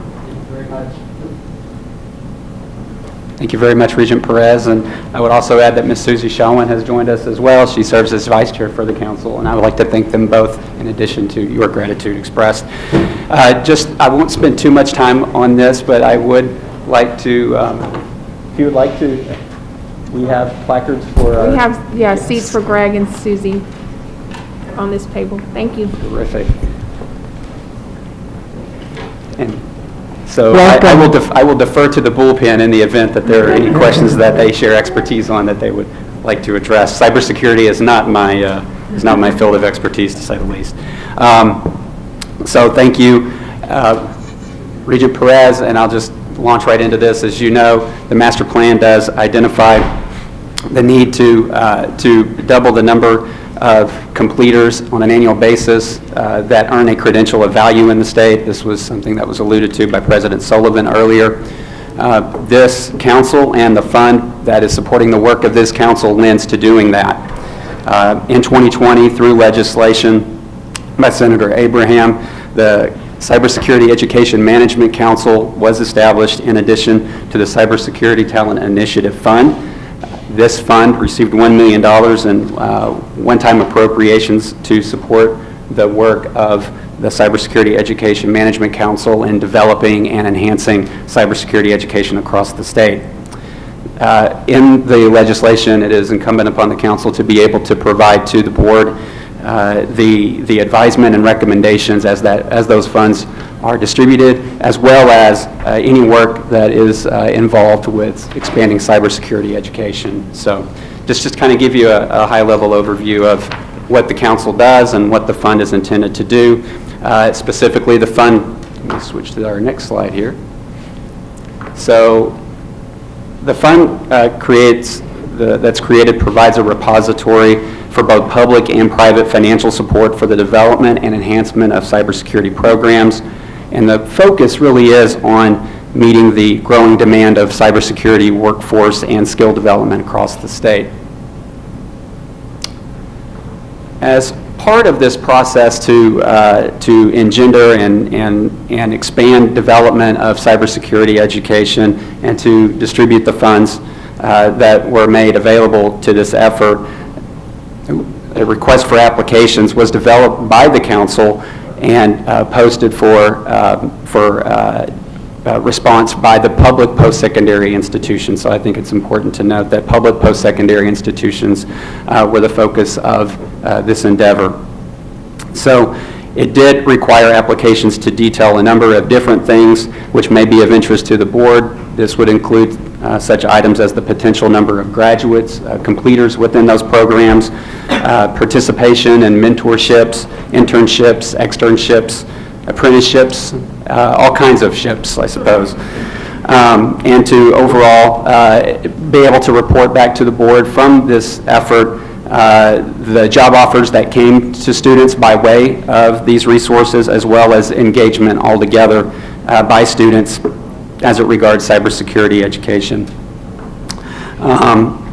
One other item that I think will also be important to this effort, representative of the council's work in doing the research to bring forward the good efforts brought forward by institutions with this, is to report out the types of credentials that are reported, that are provided to completers. And so this would include certificates and degrees, but also certifications. We have existing programs in the state that do focus on cybersecurity or some variation thereof, and part of the support that will be provided is to enhance those programs by providing certifications to students. So just to give you a little bit of the timeline on this, I won't go into detail other than to share with you that the request for applications was issued on February the 19th. The deadline has passed, obviously, at this point. April 19th was that deadline. The Cybersecurity Education Management Council did review the applications over the course of the past week and did meet yesterday, and I can share with you on behalf of the council, though unofficial at this moment, is that most of the institutions that did provide an application were recommended for funding, and that most of that funding was expended as part of the recommendation from the council. So more detail will be shared in the future with regard to how that distribution looks like, but we also need to make sure as part of this work that the institutions are indeed fulfilling the obligations that they put forward in the applications, that they can meet the expectations that they articulated in their proposals. So, Madam Chair, I will read the recommendation. The senior staff recommends funding be provided from the Cybersecurity Talent Initiative Fund for applications determined appropriate by the Cybersecurity Education Management Council, with the report to be provided to the board in June on applications selected for funding. And I'll stand for any questions and also be happy to defer to my colleagues if necessary.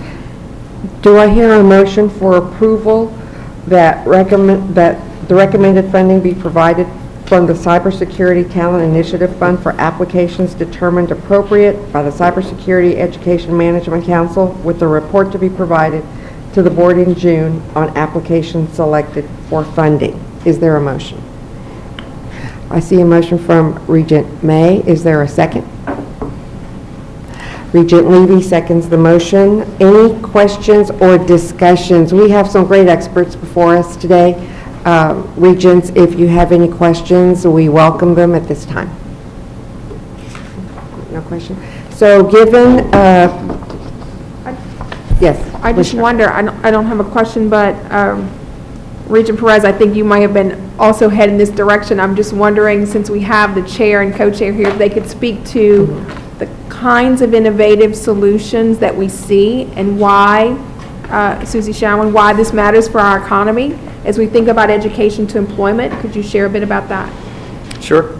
So I'll start, and then and if it's okay, let Susie speak. So first, thank you very much for the time this morning. I appreciate it. I don't know that I would characterize these sort of exercises as a joy, but it was a joy. It was really, I would say, and I think Susie and Randall and everyone who was on the council would agree. We were dealing with some very specific statutory language. As part of the statute, it required a 25% industry match. In other words, industry had to validate whatever proposals came forth as, yes, whoever comes from this is someone that I would hire. And so when you take that perspective, it opens the door for you to start working in some very interesting spaces, everybody from the 2-year to the 4-year to the certification, because it's the only way that you'll solve the cyber gap, because every organization is going to have some form of challenge that has cybersecurity. So to piggyback a little bit on what Dr. Brumfield said, we probably could not have orchestrated a better outcome, in the sense that the proposals we received were innovative in not only their approach to industry, they were all reasonable budgets, and they really set up all of the organizations for success. This is only a one-year program right now. Hopefully, we're able to translate this into sustained success, but partnerships with law enforcement, partnerships with industry, partnerships with the Department of Defense, from everyone from regional and community technical colleges to the 4 years. And so I'll let Susie speak on that, but it was very exciting, and I think the board will be very pleased to see the results of this. And I promise we didn't we didn't plan that. It happened, and I'm pleased with the results. Thanks, Greg, and I will echo what everybody said. This really has been an incredibly impressive process, and I'm incredibly excited to see what actually comes of these investments that we're making as the state. I think the RFA process proved to be a tremendous success because we really got to hear from the institutions where they wanted to go and what their best ideas are. And I was really impressed by the level of innovation. I have seen some things like this in the past go a little sideways, where people really seem to be filling their operating budgets with these funds. That is not what happened here. These were all new programs that really were tremendously well targeted, I think, to the future of our economy here in Louisiana, because we know that these kinds of jobs are very much in demand now, but we know that's only going to increase, and we really need to start now if we're not going to get left behind as this is coming down the pike. I will echo what Greg said about the industry involvement. That's always incredibly important to us as LED, and we also know that these things can go a little sideways if we've got fantastic programs, but they don't connect directly to employers and jobs. Because if students graduate from these programs and they don't have the opportunities in front of them now and then into the future, they're not going to recommend these programs to their friends, and we're not going to get the kind of participation that's necessary. But these industry partnerships, I think it's easy to look at a 25% match and look for a check being written and think that that tells the story. I'm really pleased that that is not where our applicants went. They really went into engagement and participation with the industry as full partners. So what we're seeing is internships and apprenticeships, our industry partners taking time to actually teach the students themselves to create curriculum and things like that, that I think matter far more than writing a check from the industry foundation or something like that. Not that we're negating the importance of investments of that type as well. But I think the way that our applicants clearly built the relationships with their industry partners gives me real confidence that these programs are tied to jobs and will drive success and growth on the part of our businesses here in Louisiana. Thank you for that. I hear you speaking to components of some kind of evaluation process. Can you address that more specifically? What will success look like?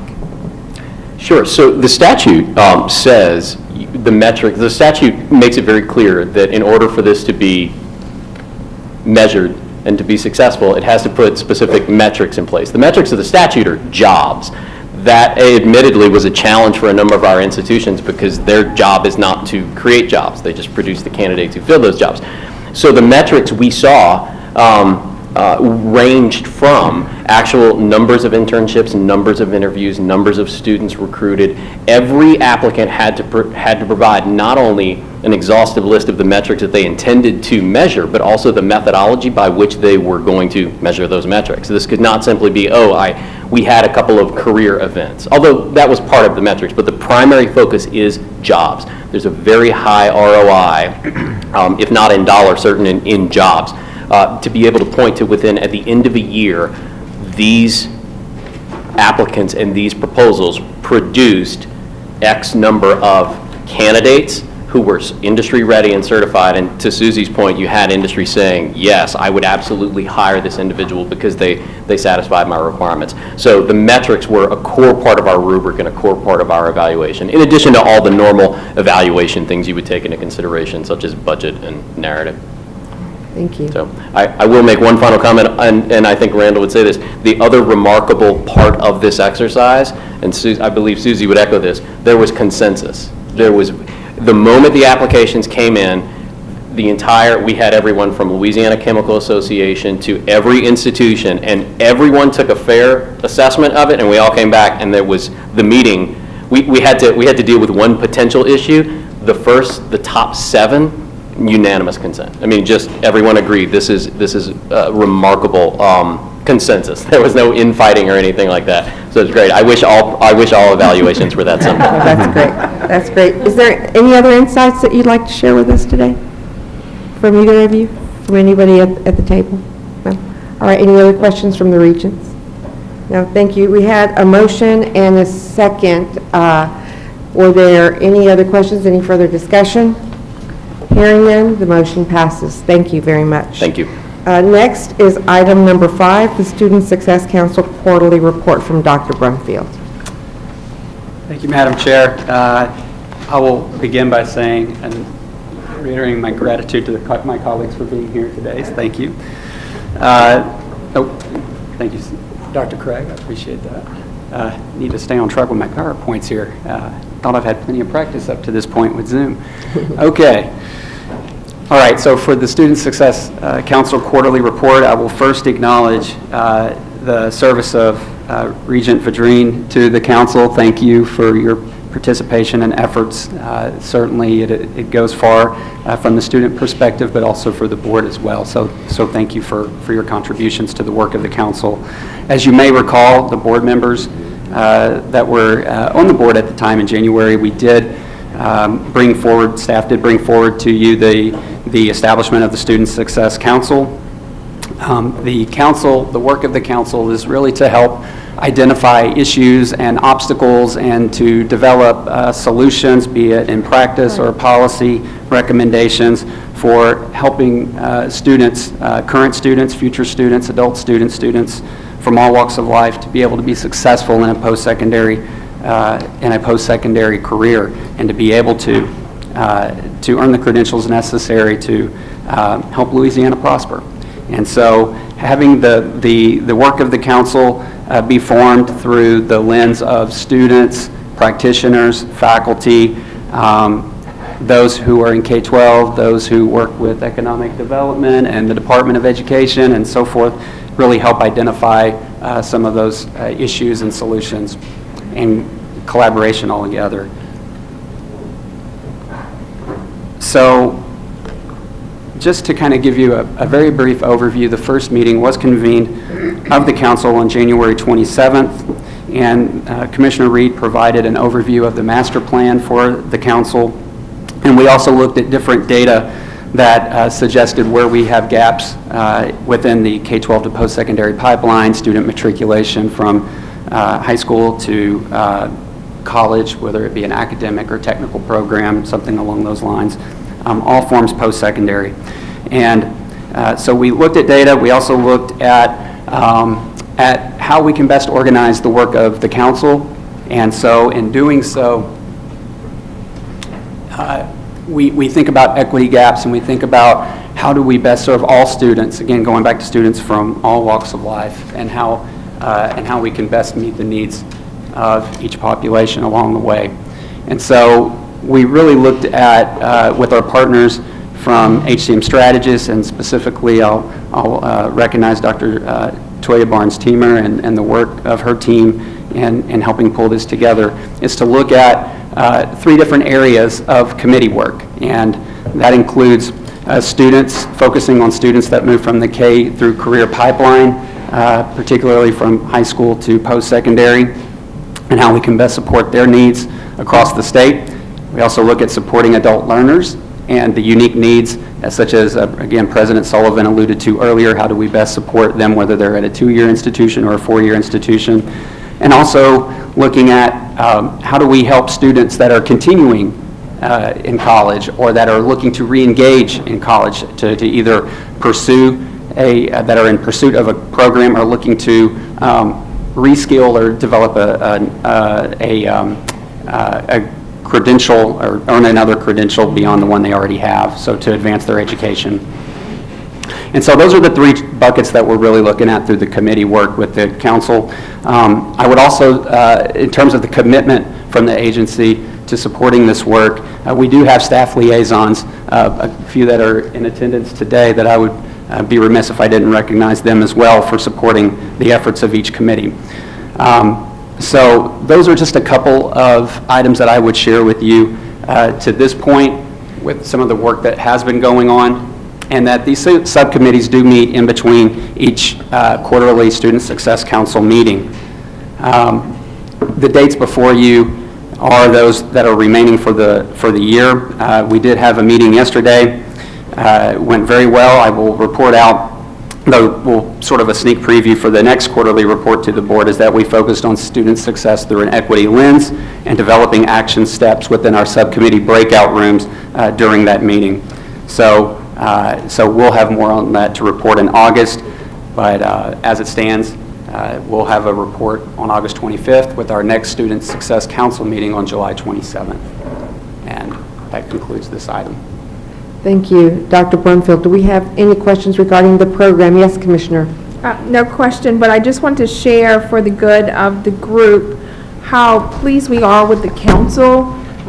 You've heard multiple comments about public and privates coming together. We have said that student success is not going to be proprietary in the state of Louisiana, so we have our public and private institutions at the table together, working to ensure that we're removing barriers to student success. So I just wanted to say, from my perspective, the first meeting, there was so much enthusiasm, excitement about digging into the data, thinking about from a faculty perspective, from a financial aid director's perspective, from a institutional research data person perspective, how do we look at the lens of student success and make policy and practice recommendations that are meaningful and that will really impact students.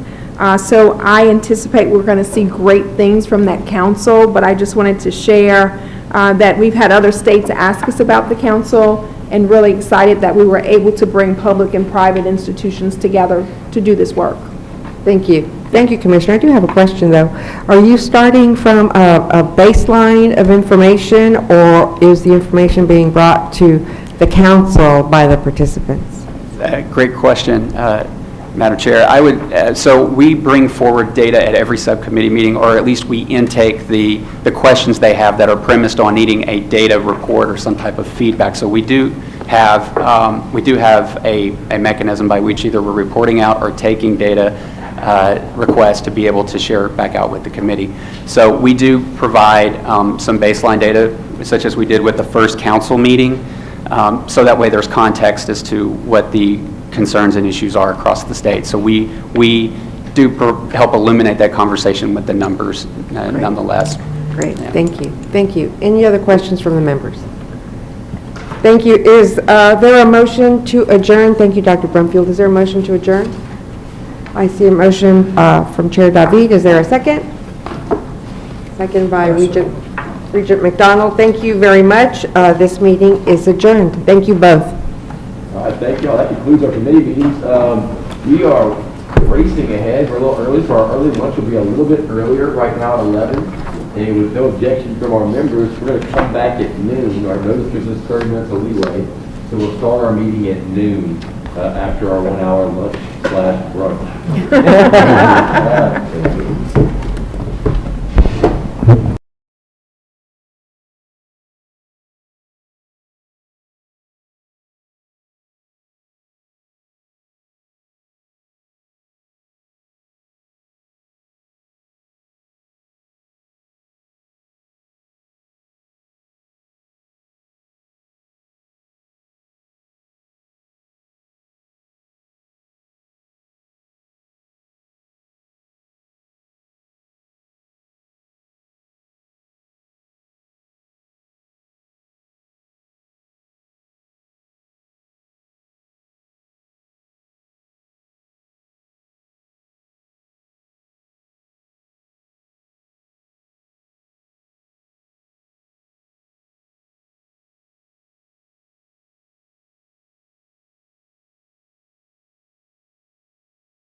Now you can hear.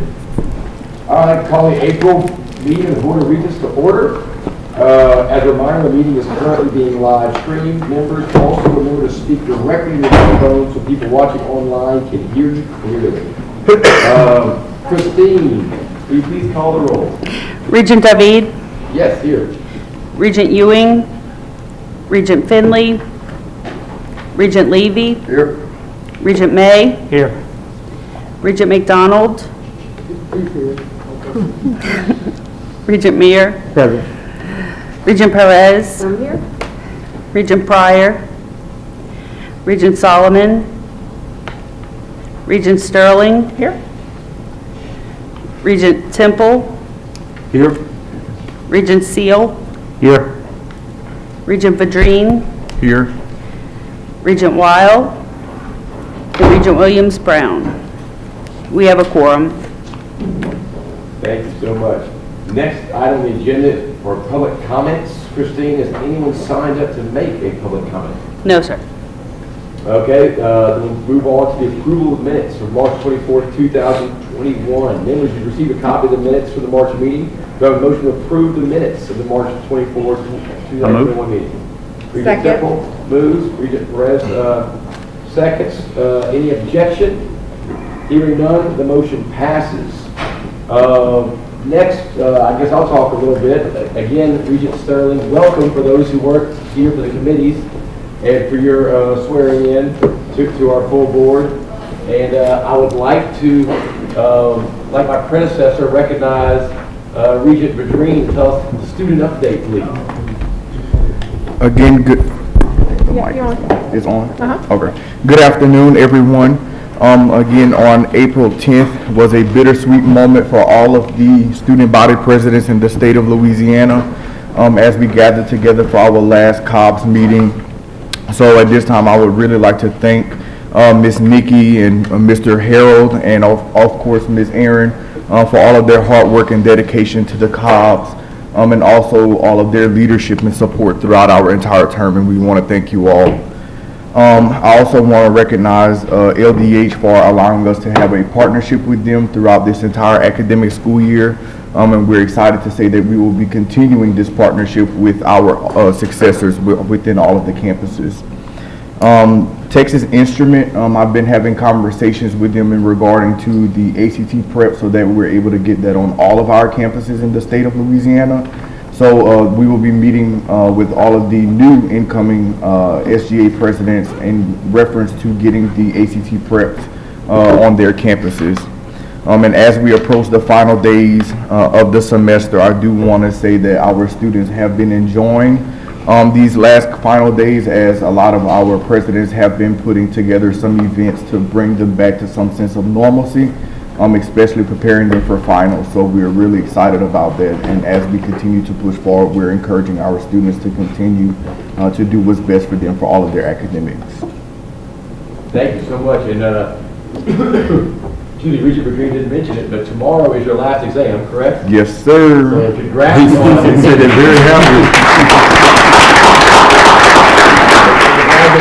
Yes, sir. Graduating and starting graduate school in the fall? That's correct. I'll be starting my MPA program at LSU and law school part-time, and then afterwards executive PhD in public policy at Southern.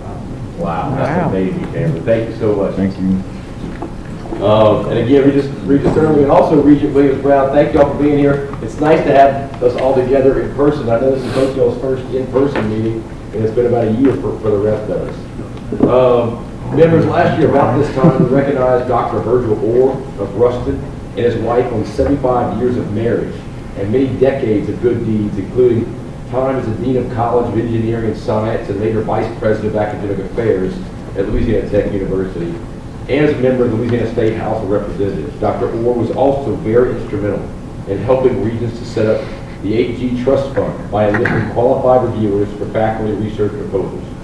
Earlier this week, sadly, Dr. Orr passed away, and his funeral services are today. And in fact, Regent Ewing is in attendance, sending our condolences. But all of us, I know, have a brief moment of silence and prayer for Dr. Virgil Orr, honoring all the good works he did for us.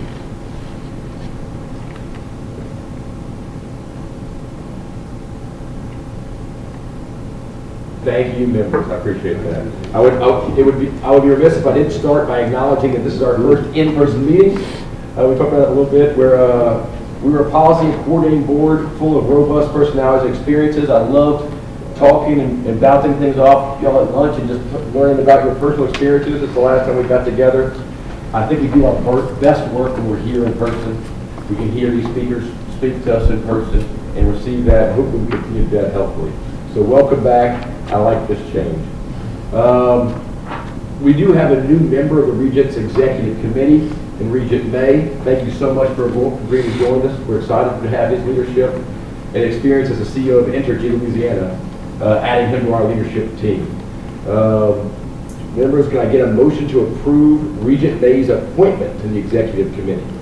I move the motion. Regent Seal, and a second by Regent Temple. Any questions? Any discussion? Any objection? Hearing none, the motion passes. Congratulations to Regent May. Thank you.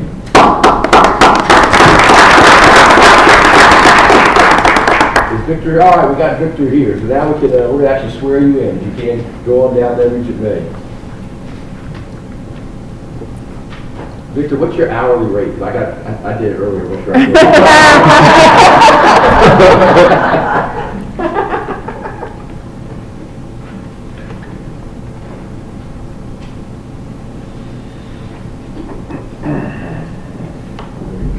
Please raise your right hand.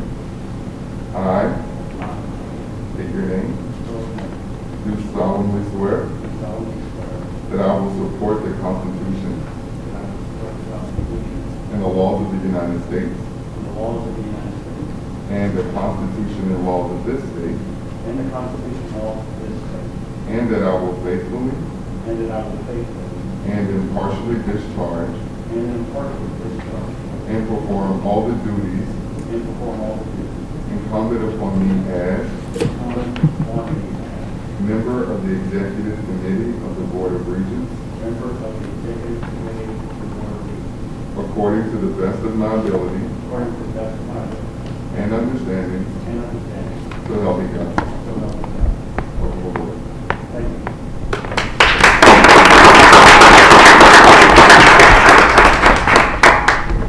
Congratulations, Regent May. I'm going to transition now and talk a little bit about our Title IX update.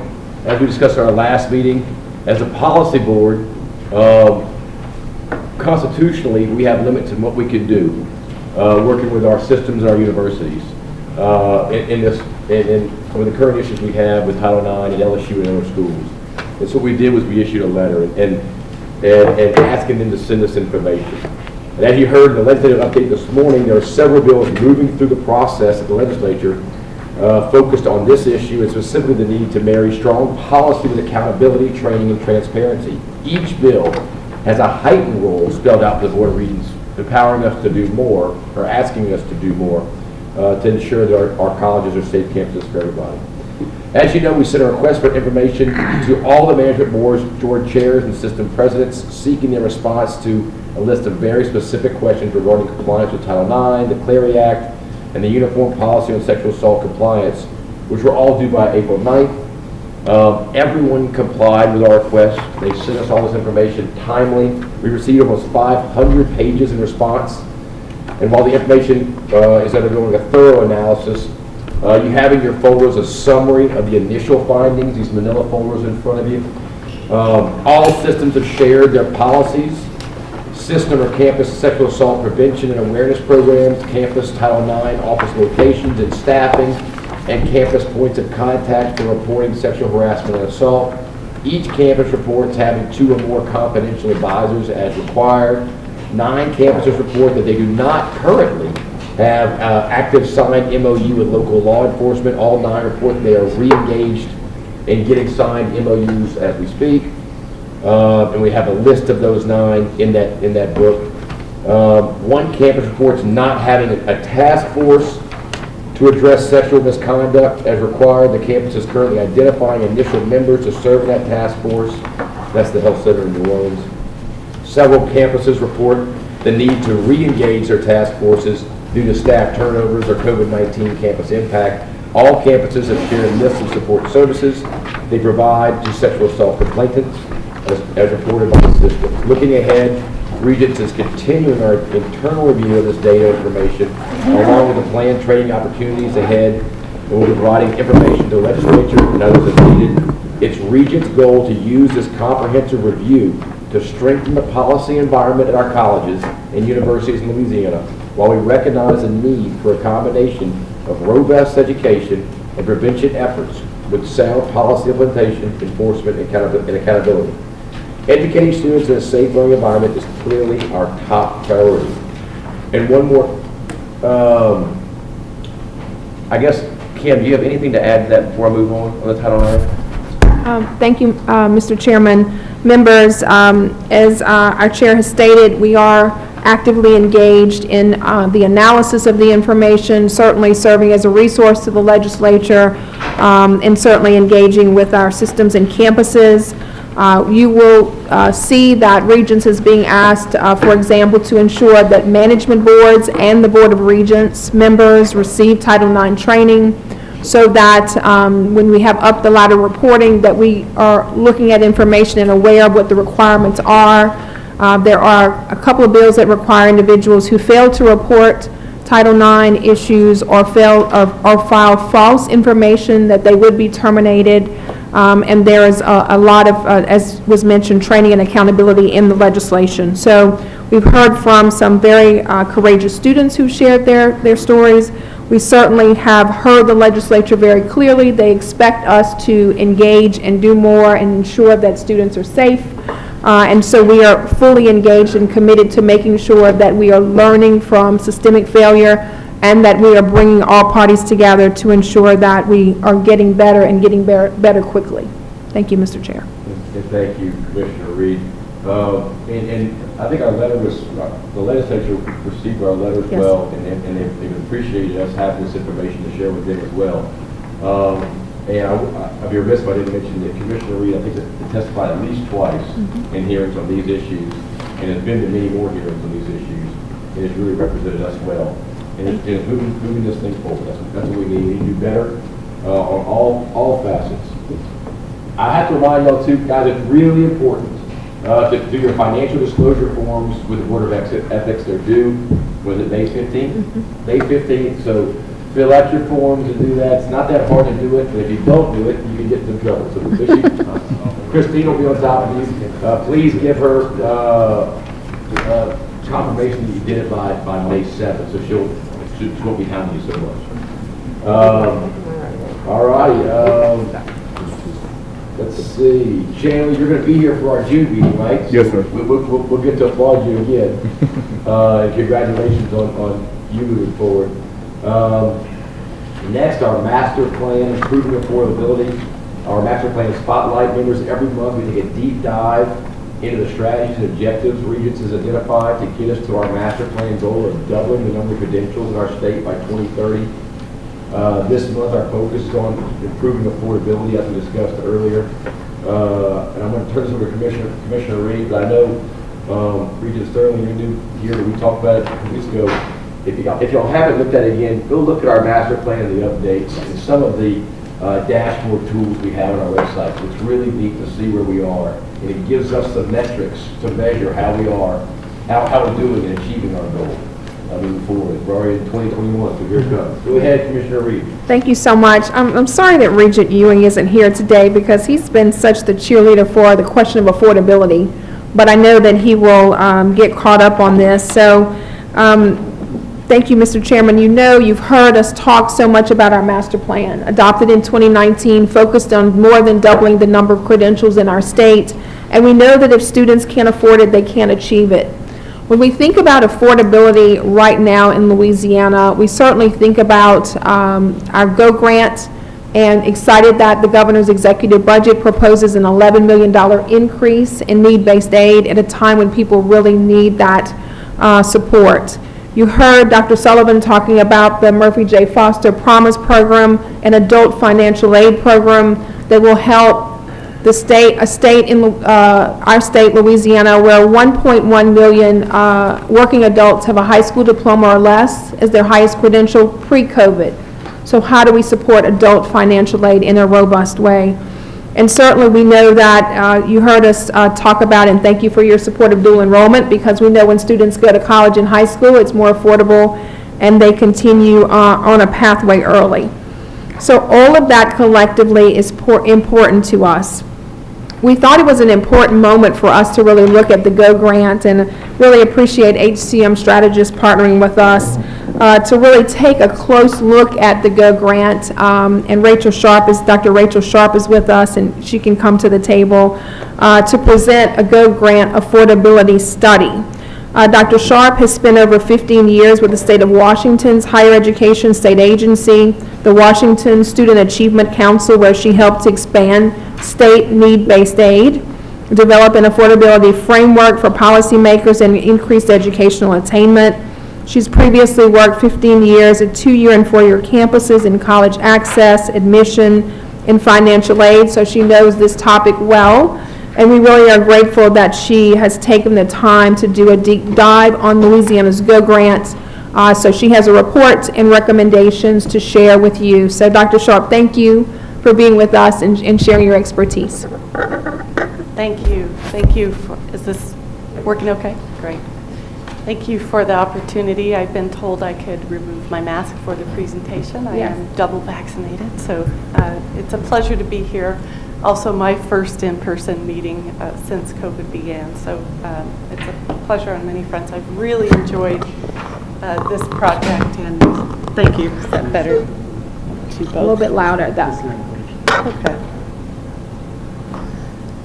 Thank you so much. And then the next ticket will be how to get the PowerPoint up. Just the next slide. Just advance the next slide. It should be embedded. There we go. Perfect. Thank you so much. I think you showed me that. Thank you so much. We have provided to you a comprehensive evaluation of the GO grant program, a small but mighty and important program in Louisiana. And to develop that report, we conducted a literature review. We spoke with 11 representatives from your campuses, financial aid administrators, campus leaders. Still okay? Yeah. Work on the bottom. And we also, there we go, and we also spoke with Board of Regents staff and staff from Louisiana Office of Student Financial Assistance. I really want to thank Terrence Ginn, Matthew LeBroy, Kim Kirkpatrick, and Dr. Swan Boutte for their assistance. Without their support, this would not have been done quite as comprehensively. Your dashboards that you mentioned, your publicly available data, your fact books, the Financial Aid 101 program statistics that are available were all very helpful. And the administrative data set that we received from the Board of Regents, which contained 73,300 Pell Grant recipients, along with 23,600 GO Grant recipients from 27-18. And then we looked at that year continuing into 18-19 and 19-20. We also reviewed financial aid packaging policies from all of the participating institutions in the GO Grant program.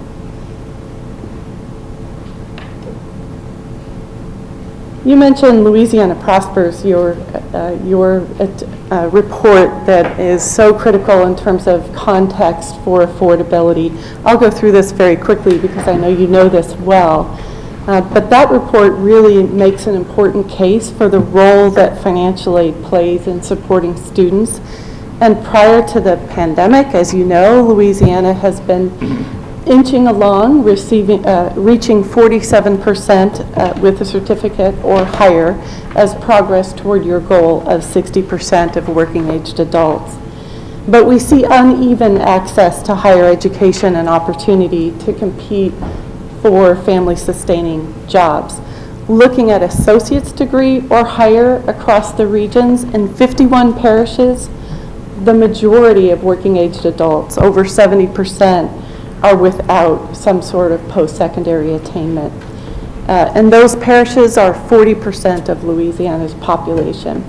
4 parishes have 40% or above of the working-aged adults with degrees. The talent imperative notes that the state struggles with poverty, with low attainment, And that was issued, as you mentioned, before the onset of the public health and economic crisis. A high incarceration rate, more disconnected youth than other states, the impact of hurricanes. We know increasing educational attainment, talking to the choir here, is absolutely critical to Louisiana's recovery. There are stark gaps in attainment by racial subpopulation, with African Americans representing over a third of the state's population, with an attainment rate 16 percentage points below the white population. The talent imperative calls for a commitment to addressing high rates of poverty and economic challenges with a broad approach to affordability to support the attainment goal. Need-based financial aid, the GO Grant program, addresses the #1 concern and barrier of affordability as a chief policy for Louisiana as we enter this economic recovery period. And although accessible, quality, affordable education is critical, Louisiana is not alone in being a state that has not been able to keep up the investments to higher education, pushing the cost burden onto students and families. But this state went further in the depth of cuts, reducing funding by 38% over a decade, a doubling of average tuition, which places Louisiana first in that rate of increase, second among states in the depth of cuts, and second lowest in per student funding. The result, higher tuition, can inherently make college less accessible for students with low incomes who are disproportionately students of color. Students look at tuition and they may just rule out college from that sticker shock, if you will.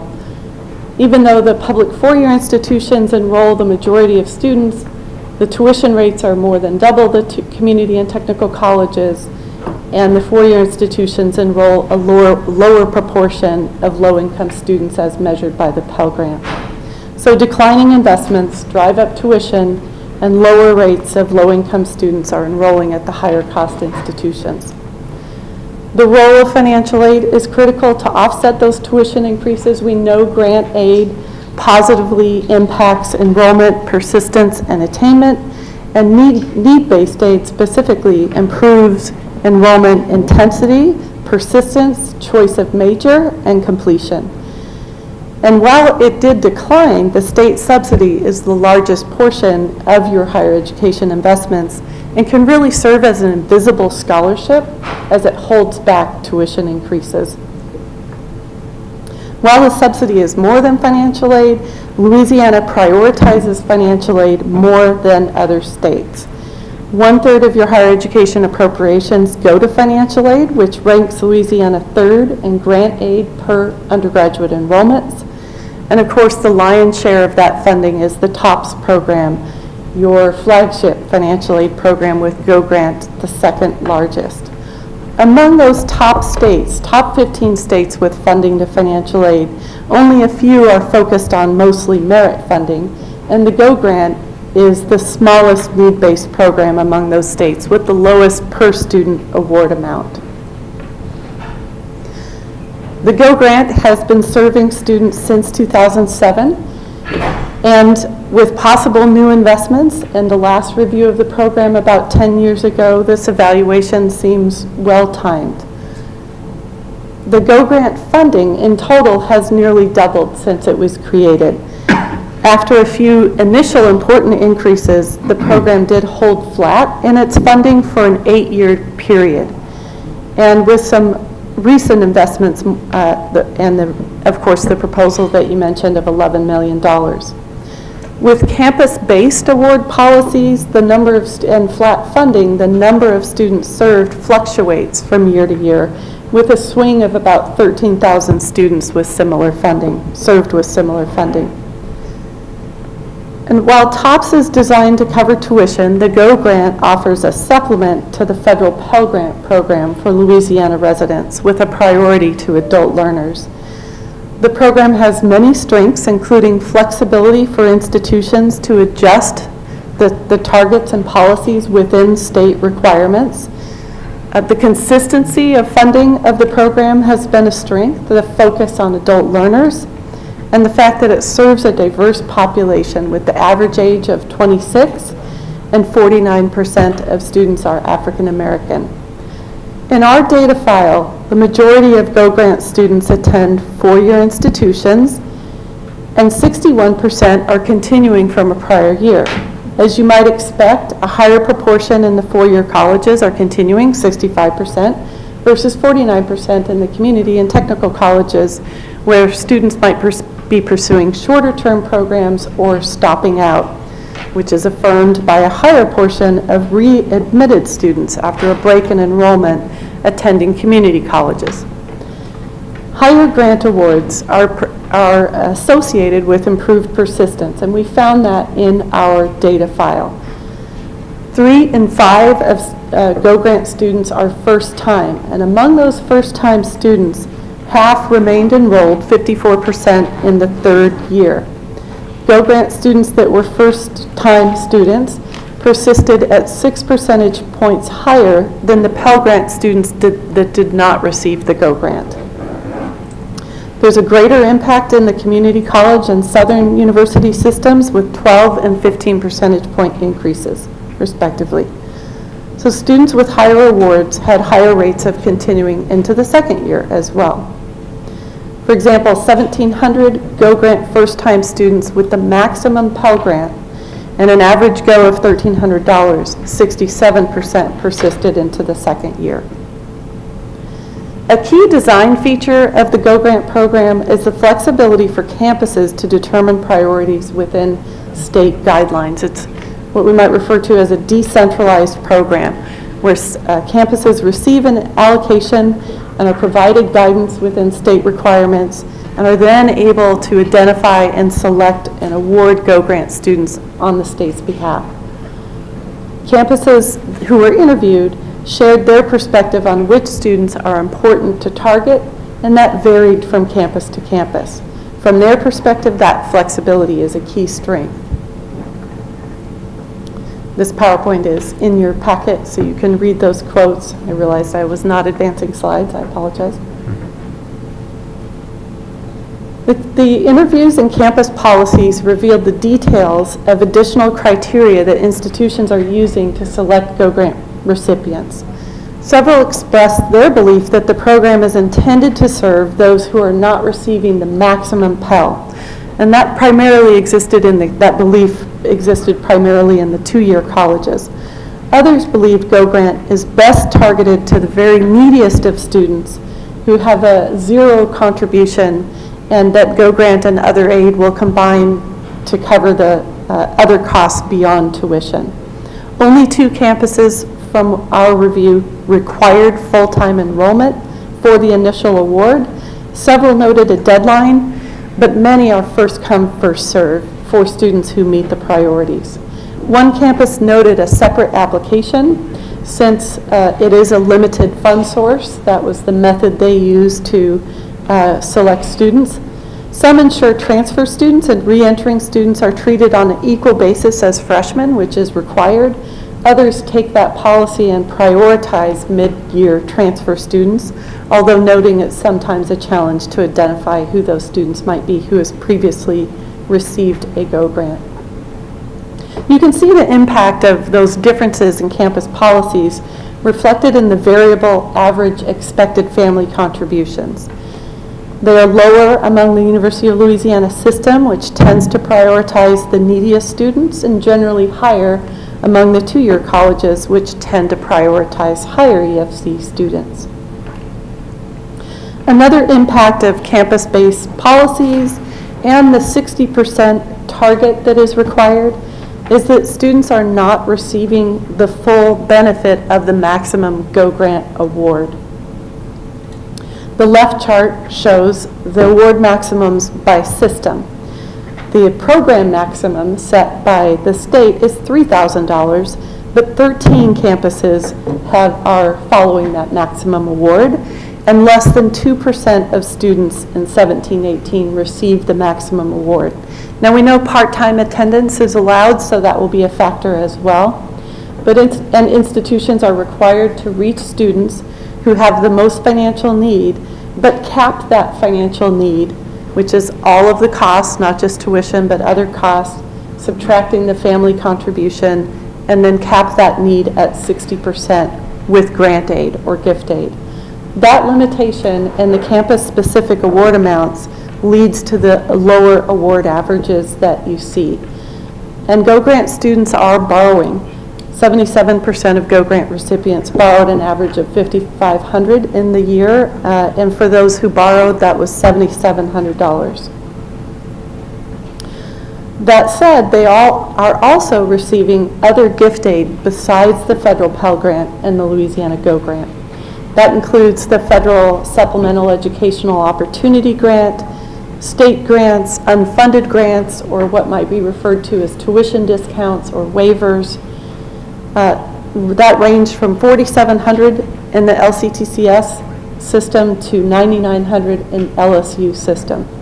LSU really stood out for us in terms of gift assistance, which may reflect the Pelican Promise that provides funding to students who are within 150% of the federal poverty level.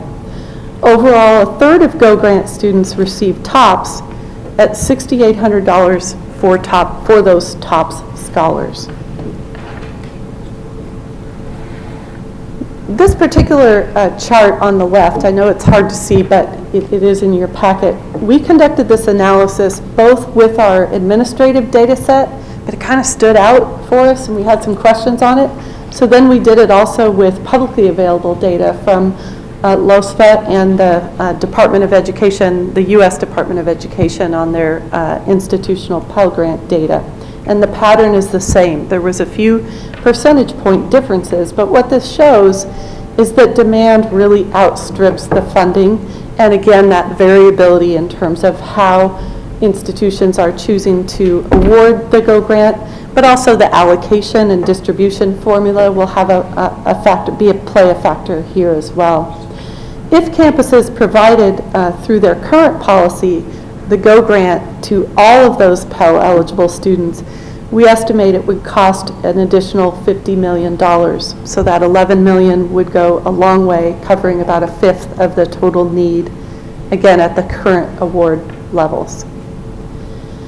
So we were asked, what do we think about the 60% of need requirement and what level should that be? And from everything that we've learned that I quickly shared with you today, we believe that percent of need target is no longer effective for the Go Grant program. And I'd like to say a few words about that. The policy was raised in our interviews. All but one believed it was not effective or that we don't know that it's effective.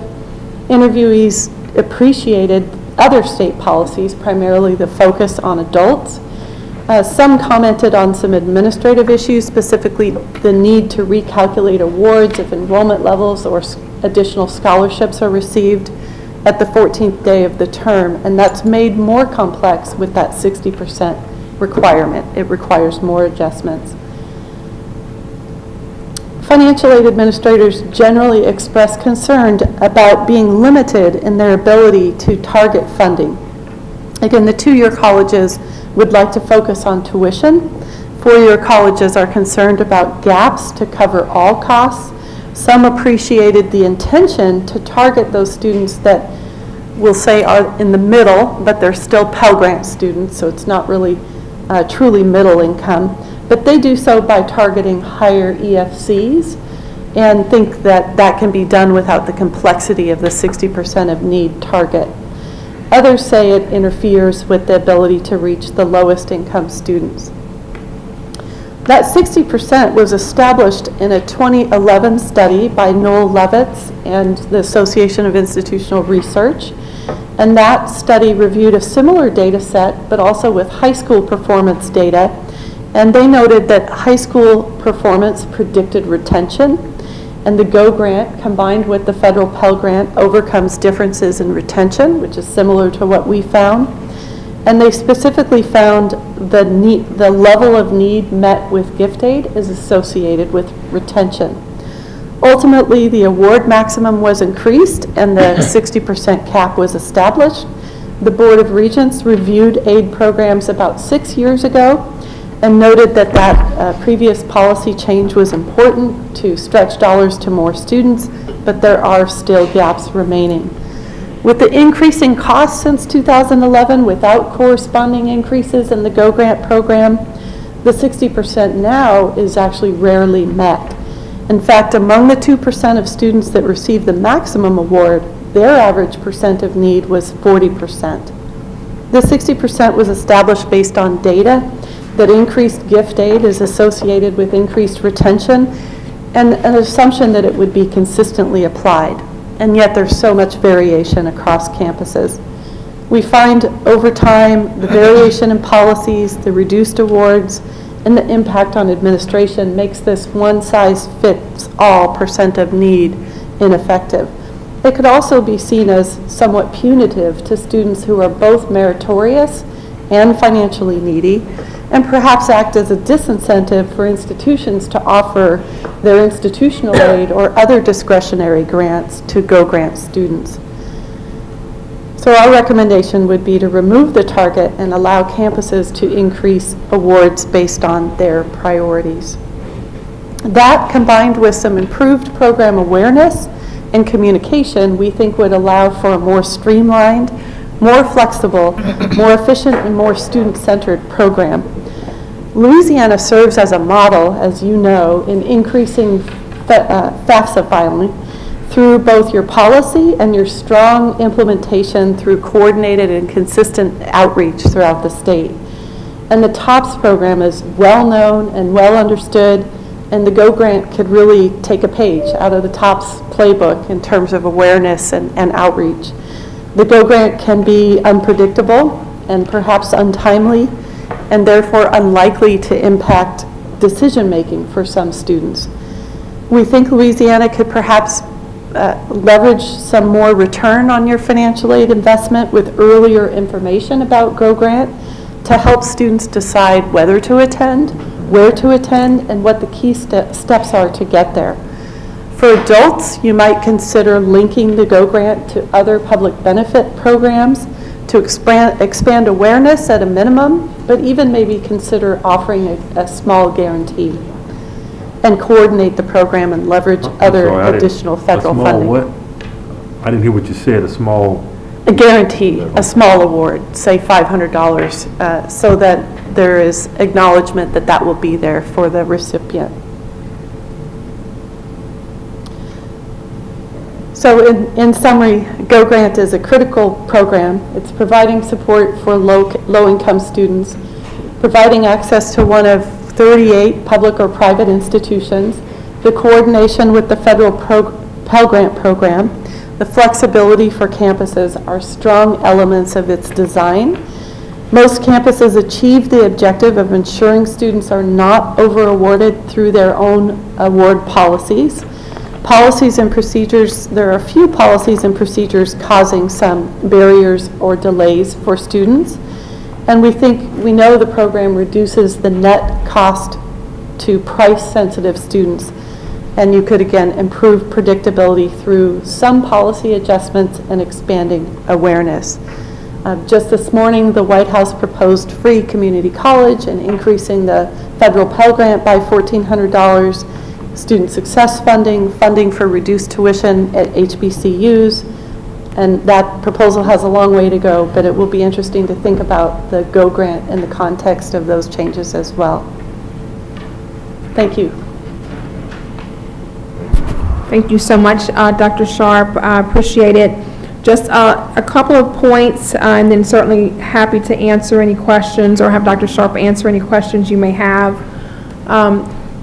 When we, and I was here at the time when the Board of Regents did a study around the 60%, our goal was to try to maximize the limited dollars we had and to understand what was the best dollar amount to get high retention. We knew that we wanted to ask, as we did in November of last year, the governor to consider increasing TOPS and GO at the same dollar amount, which would be an enormous opportunity for us. Normally, we get maybe $1 million in GO, maybe nothing, maybe $2 million, but we've never in the history of the program seen an $11 million infusion in need-based aid.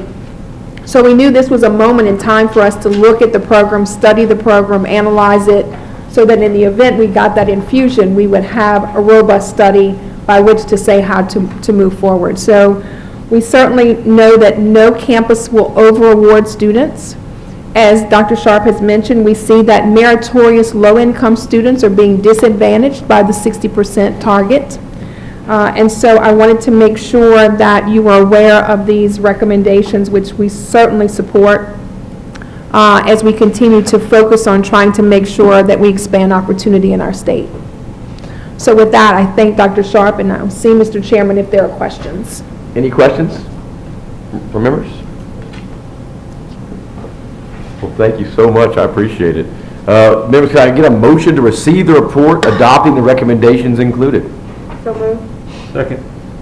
Regent Perez and second by Regent Temple. Any further discussion?